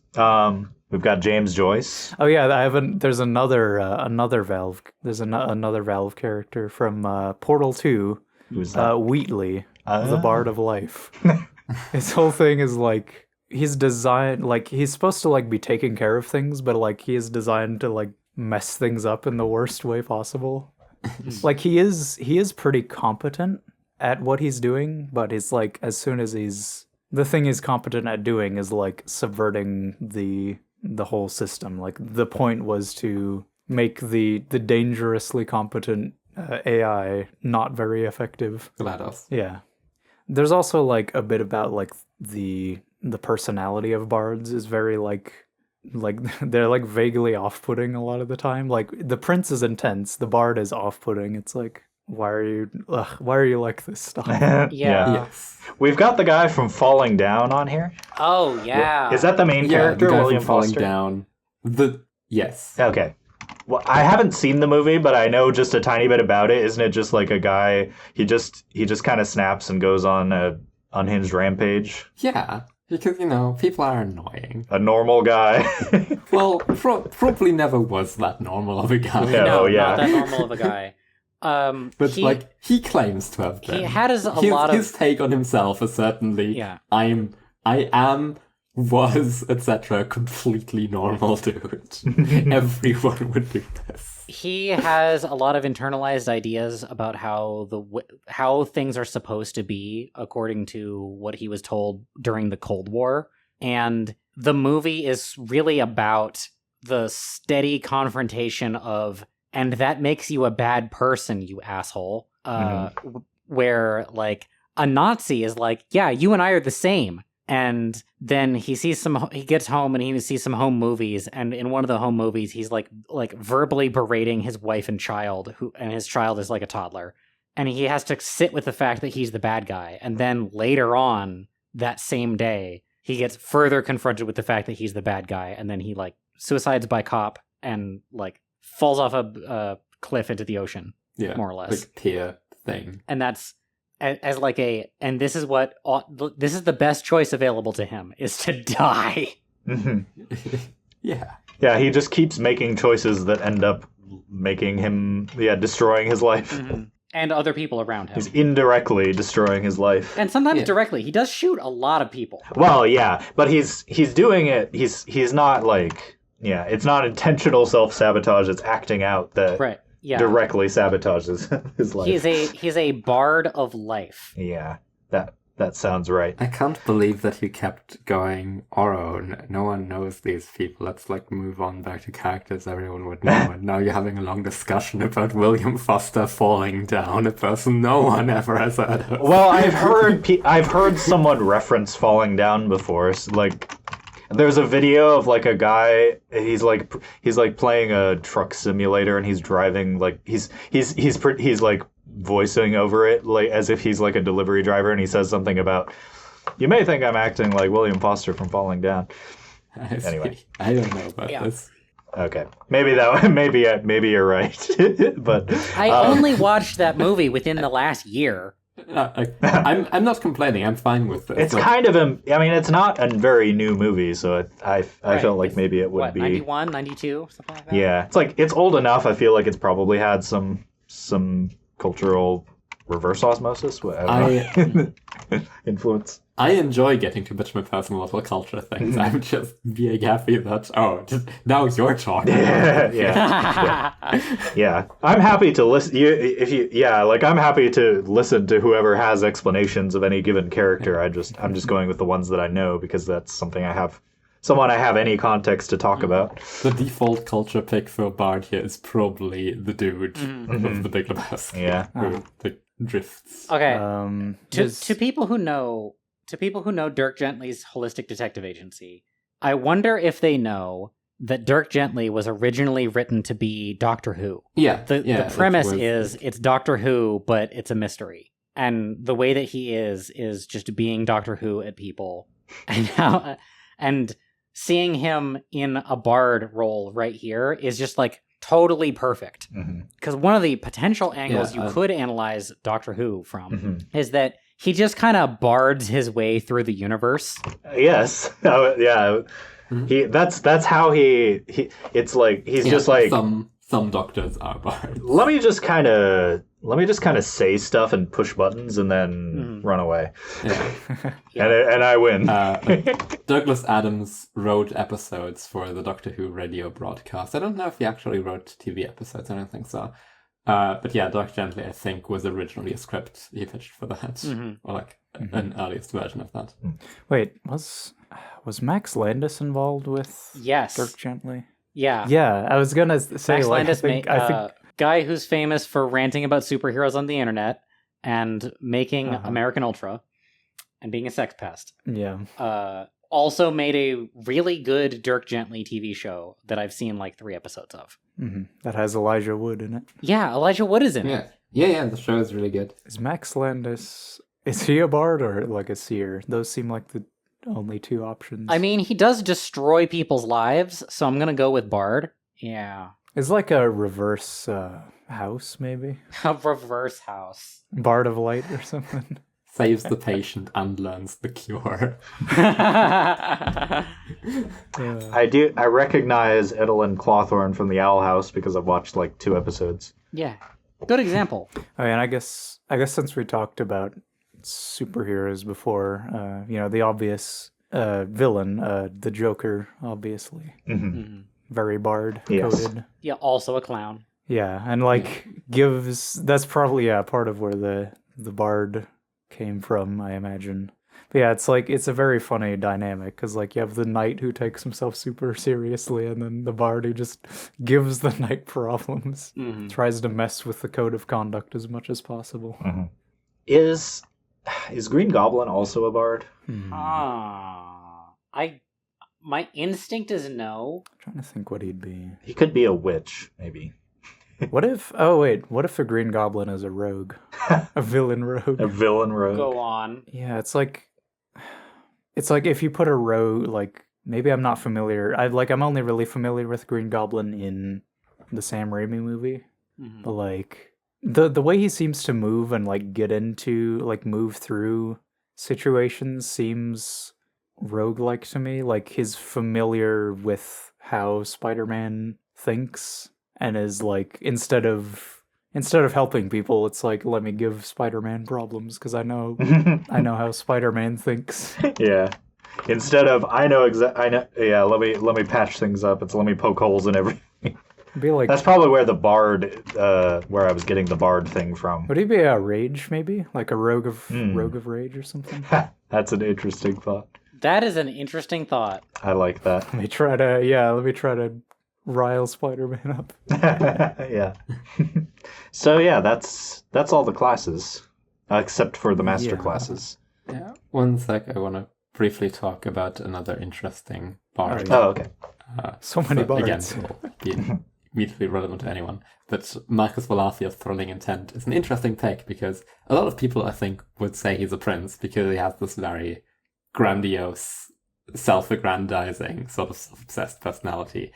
But his whole shtick is he knows that he's in some ways kind of lame, and so tries to make himself a mystery because that will contextualize his failures. The line from a song he sings about himself, pretending to not be the person he's singing about. Like, he tries to make himself happen as a legend constantly and is bad at it. Is these mountains that I've summited and I've fallen from by choice. Like, let you think about what my reasons would have been. Surely there were reasons. Because he does keep fucking up in various ways. And yeah, it's an interesting, trying to dilute truth. Trying to play with the idea of his own personage. Okay. Yeah. So I guess wrapping up the structuring thing, these rectangles.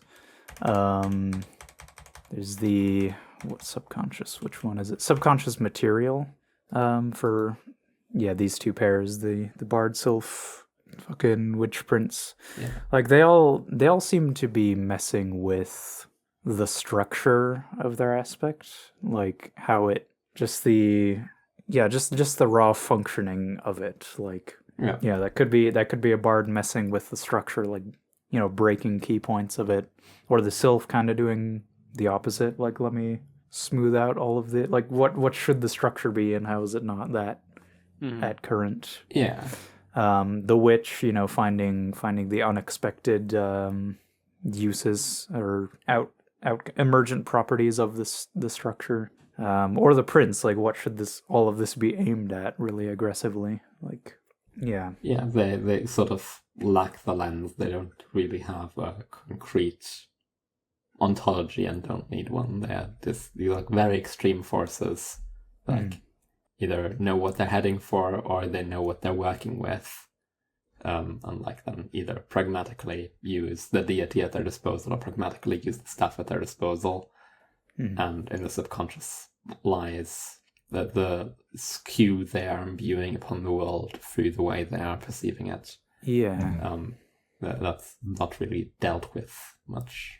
They don't, like, surely the distortion is happening, but they are so intense that it doesn't really register on the radar. Yeah. You'd kind of have to be that intense for it to, to reach that level of intensity. It kind of seems like that follows a bit from the blindness. Yeah. Like, you have a little bit of that, like the Bard and the Witch, you know, sort of on that more divergent end, just a little bit, just enough to either, you know, break stuff or, you know, bend the rules in certain ways for certain things. And then in the other direction with the Sylph and the Prince, like, there is something particular in mind that we have an obligation to, but it's mostly overridden by their extreme activeness or passiveness, or mostly driven by that, rather.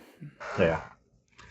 I think this wheel works quite well. Yeah, it's surprising, like, why does this work? Like, it's so strange, because it's like, you know, Oro has this, just the engagement hierarchy thing, and then somehow this fits together in a circular formation. It's very strange. Why is it this coherent? It shouldn't be. There's too many moving parts. It's coherent enough. Yeah. Which, that's really all you can ask for an asymmetrical system like this. Excludes two of the classes. Yes. Yeah. Those are the top and bottom of the coin. Yes. If this is a coin, we have all these slices and then we have the surfaces. For a brief paragraph, like, Lord and Muse are respectively most active class, least active class. The source material gives you so little to work with, like, one example for each that you can't really tell what characterizes them. If you have multiple examples, you can, like, find the intersection, figure out what the class is and what is just attributes of this one specific person.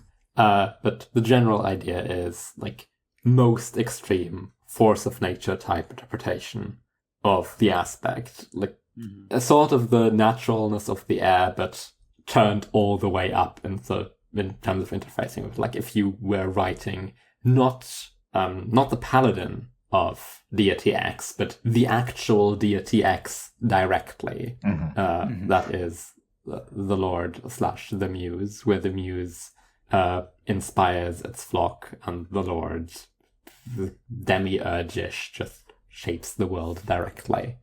And I think to create a contrast between them, I feel like, the Lord is it kind of seems like it's more of a deity in the traditional sense, or in the understanding of a particular identity or a particular actor that's very, it's got goals in mind. It's very involved.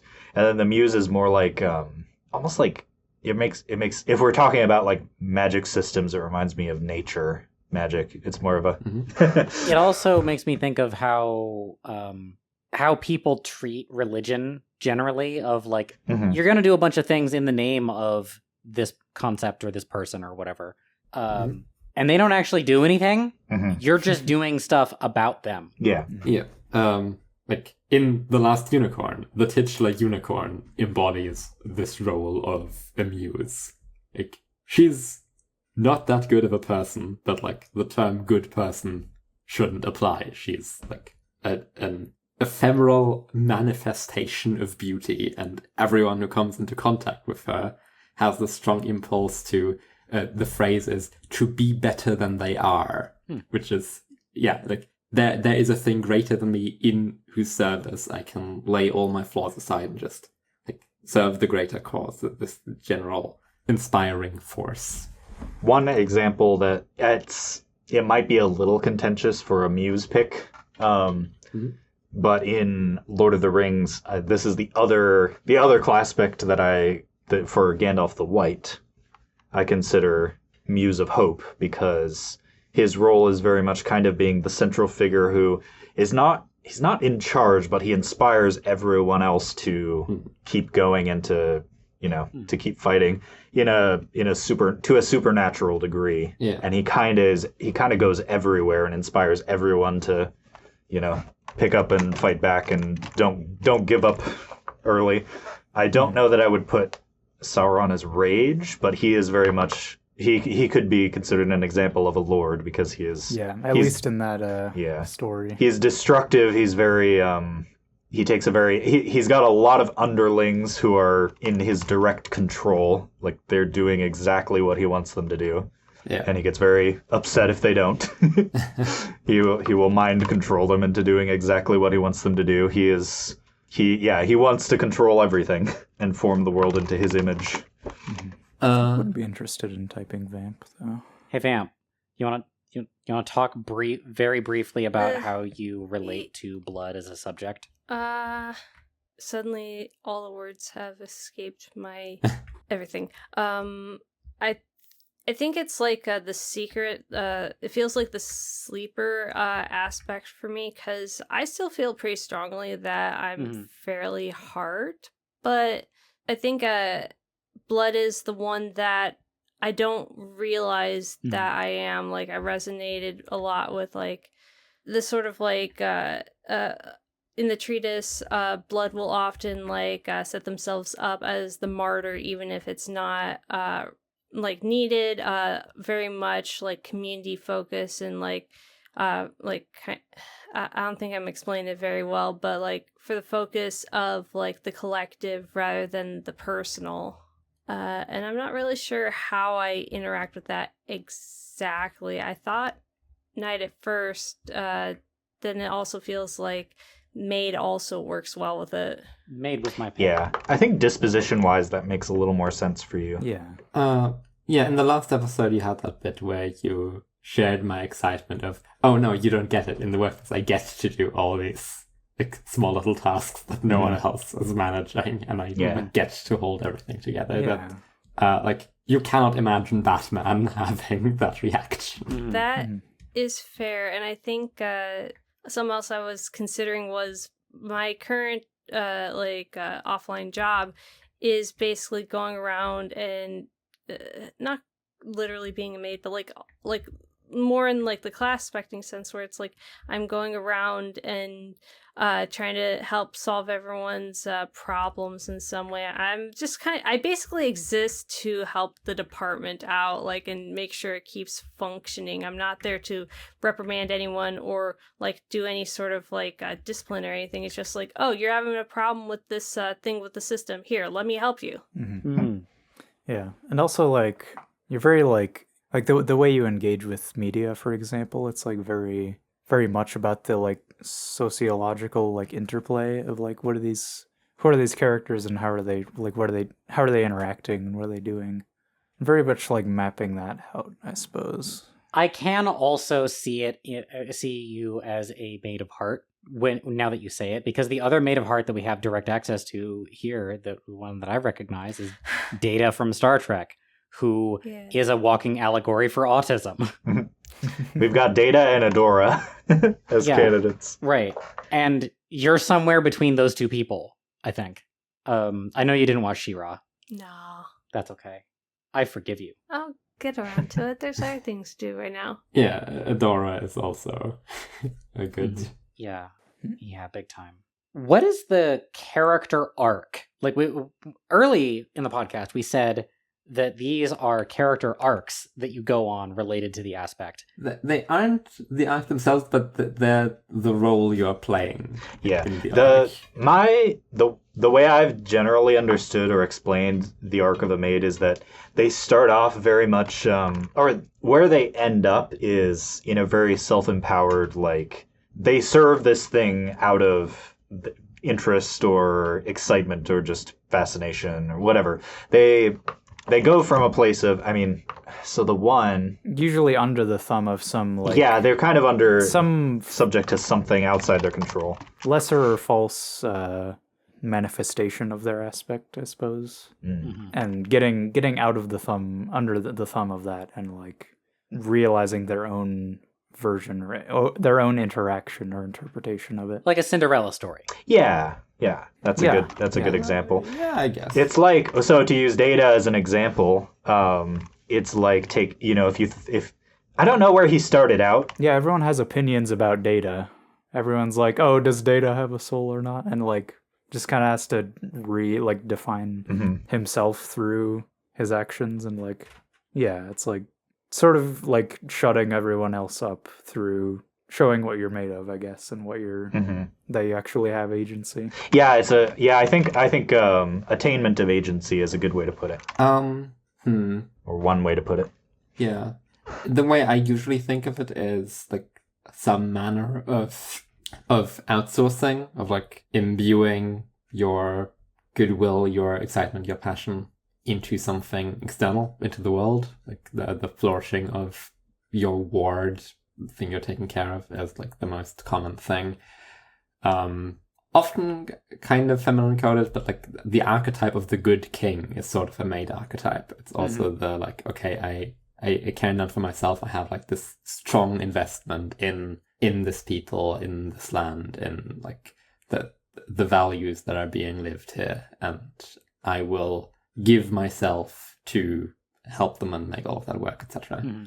Like, yeah, imbue yourself into the future. I think I kind of like about the Maid's implied arc is that when they have completed that, they're still doing Maid things. They're just unharassed. Yeah, they get to enjoy it instead of being forced to do it. Yeah, Right. your arc isn't that, and now you stop helping people out. It's you're changing why you're helping people out and what is causing you to help people. Yeah, I do this because I care, not because I'm supposed to. Yeah. So it's kind of like they get out from being a sort of, they're forced to be a knight, and then they realize, oh no, actually, I want to do this.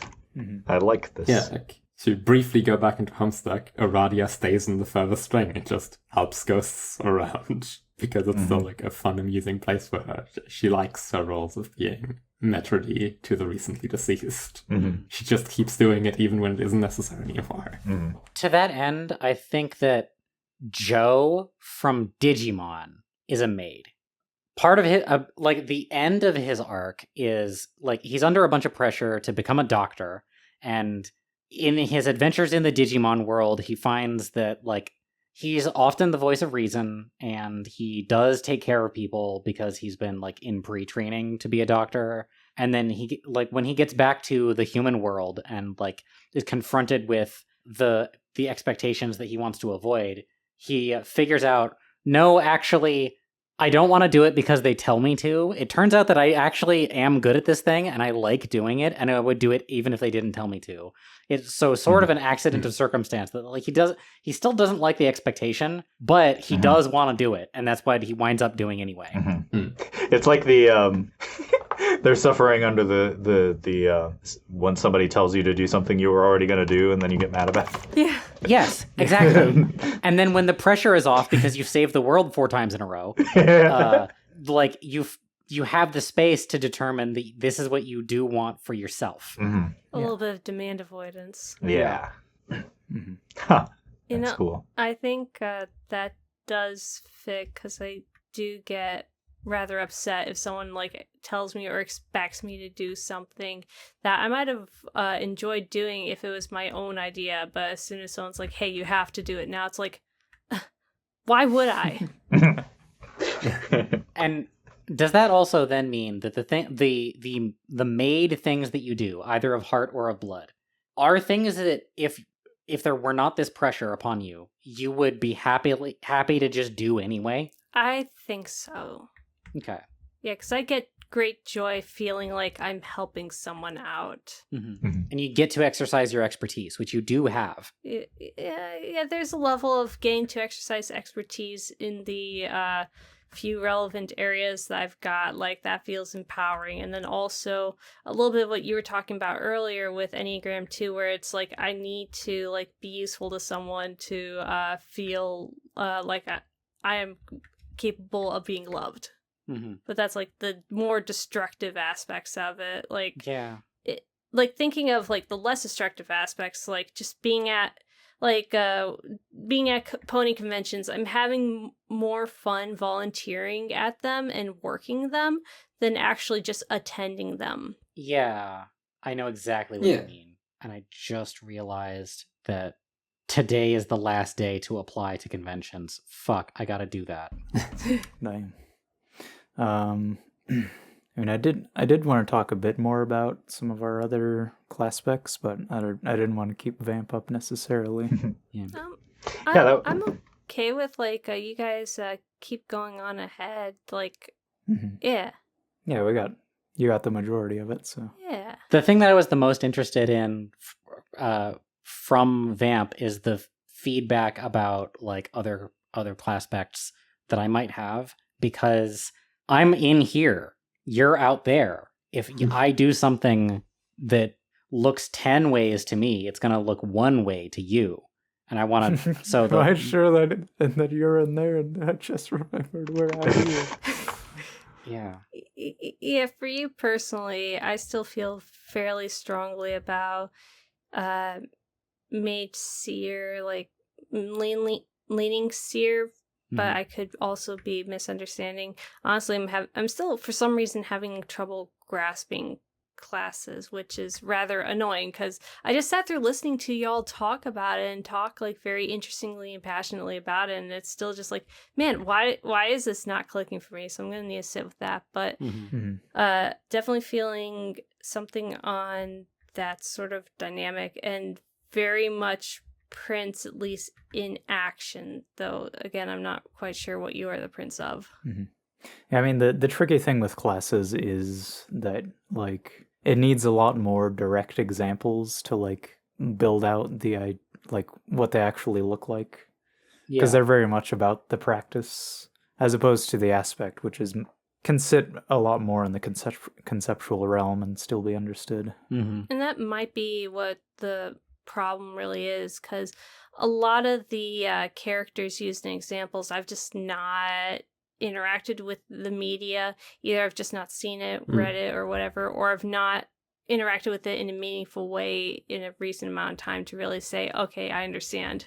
Yeah, at some point I should just, I don't know, lock myself in a dark room with a normie for like a week, explain Classpecting to them over and over again. They're like, okay, now please, for me, type all of the superheroes and the people in various reality TV shows that do all of that. Give me names that normal humans would recognize. I mean, I might do that with you, because I'm very plugged into like the like I look at your list and I'm like, where's we need more anime on here. We need more comic books on here. We need more movies that people have actually seen. Ow. Like Falling Down. Falling down. There's already a good amount of anime on there. It's like a lot of anime on there. Yeah, that's true. But like, That's part of the reason that Urcoy and I have had these sessions where we just sit down and we're like, okay, let's class-spec every character from this thing we both know really well.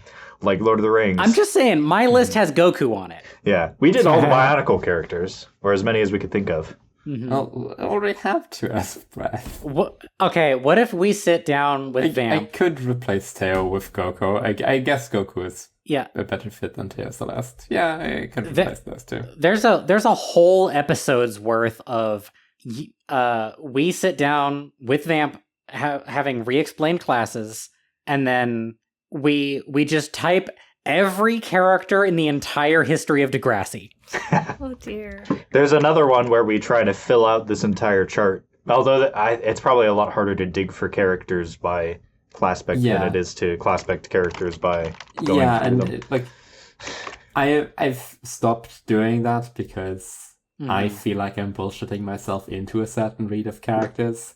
So instead, I don't have that document open. And just after I read something or saw something, like, okay, what class specs do these people have? Write them down and open the document. Okay, did I give those to someone already? Fuck. Yeah. Yeah. You don't want to force someone into a specific class spec just because you need someone in that spot. Right. Yeah, and I think that is a mistake that me and Urcoy maybe made when we Yeah, it kind of happens. when we did Lord of the Rings, because at the time I think we posted it on Reddit, and there's a very strong subset of people there who, if you post a chart of a bunch of characters from a thing and with their types, and you haven't filled out, especially space and time, but in general, if you haven't filled it out sort of symmetrically-ish, they're like, hey, man, you didn't do it right, or you're missing these characters for a functional session, blah, blah, blah. And I'm like, shut up, nerds. That's Reddit. Yeah.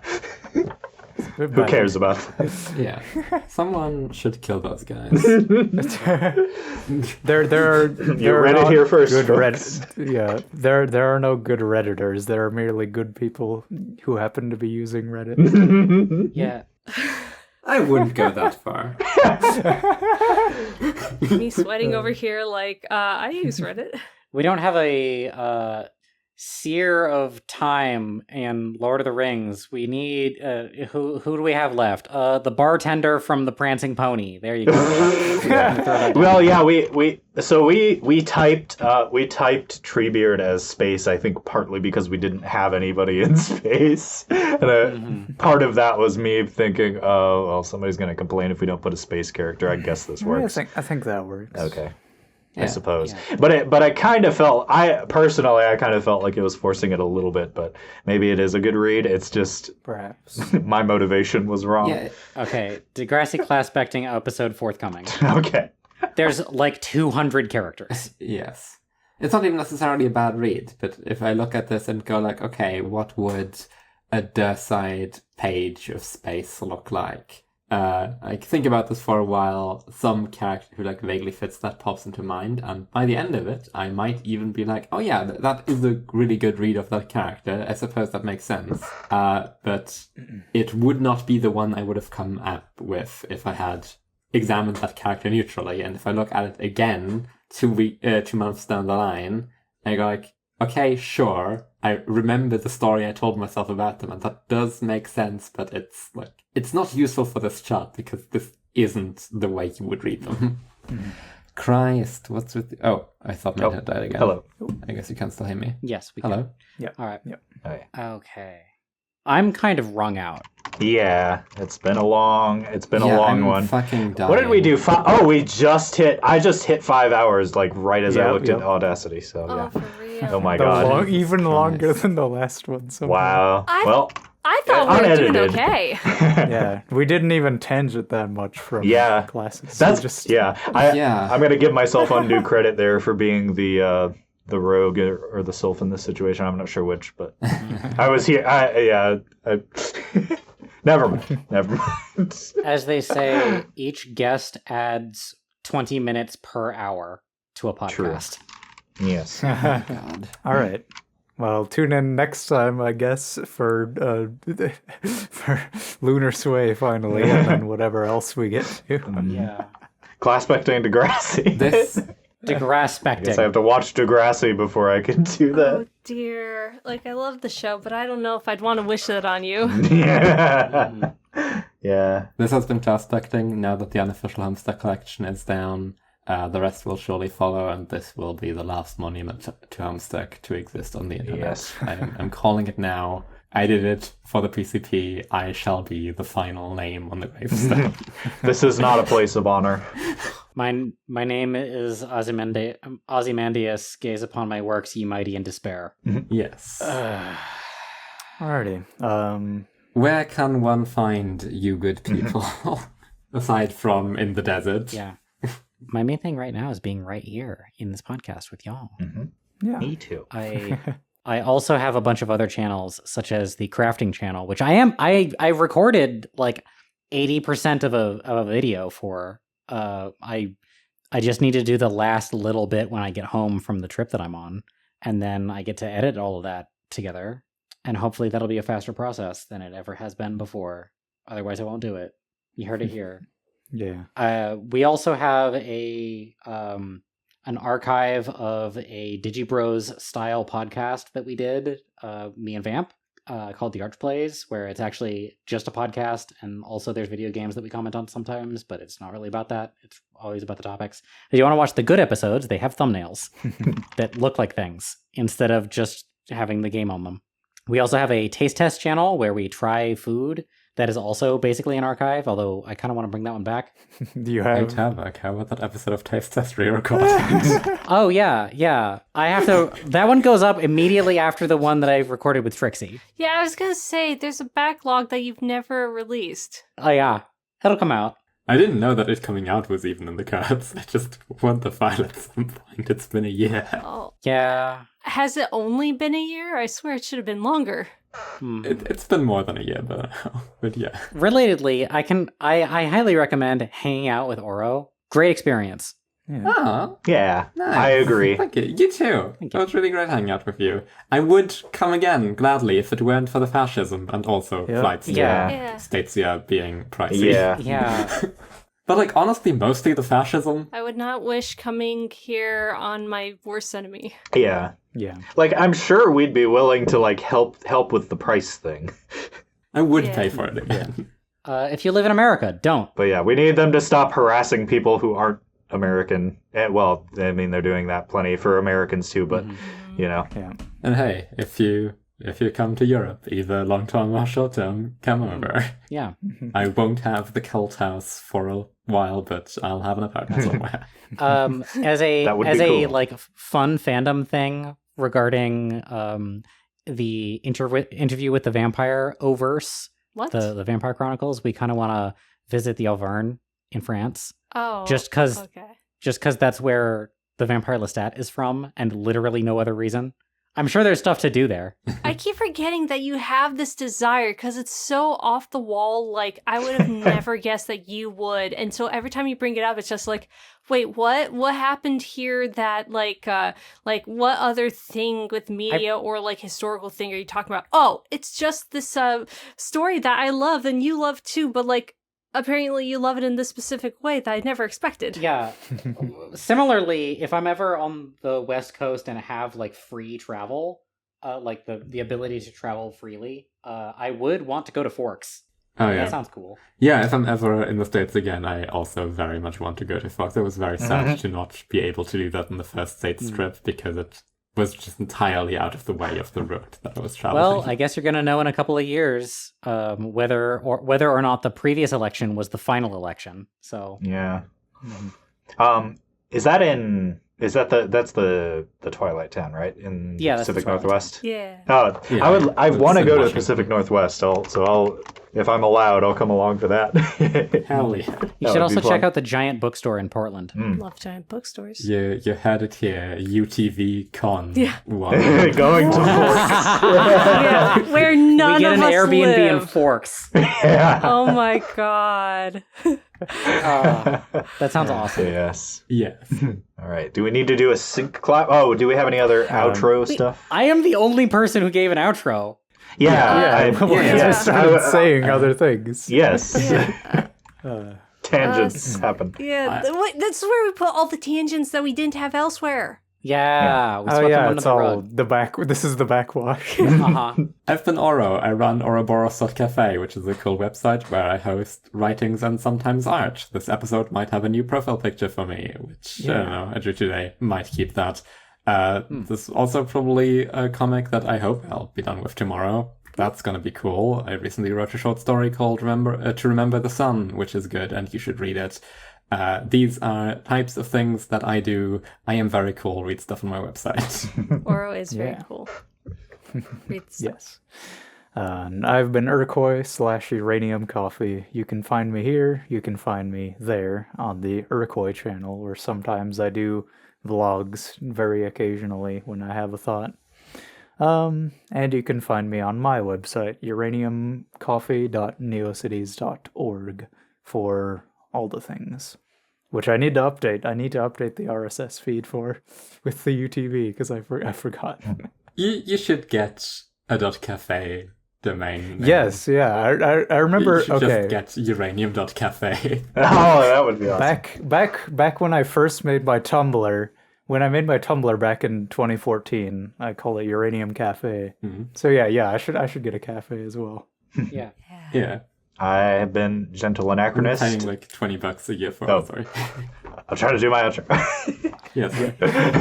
I have been Gentle Anachronist. You can't find me currently. I don't want to be famous. But I may do I think Urcoy and I are planning on doing a collaborative album at some point in the near future. We keep saying this. Yeah.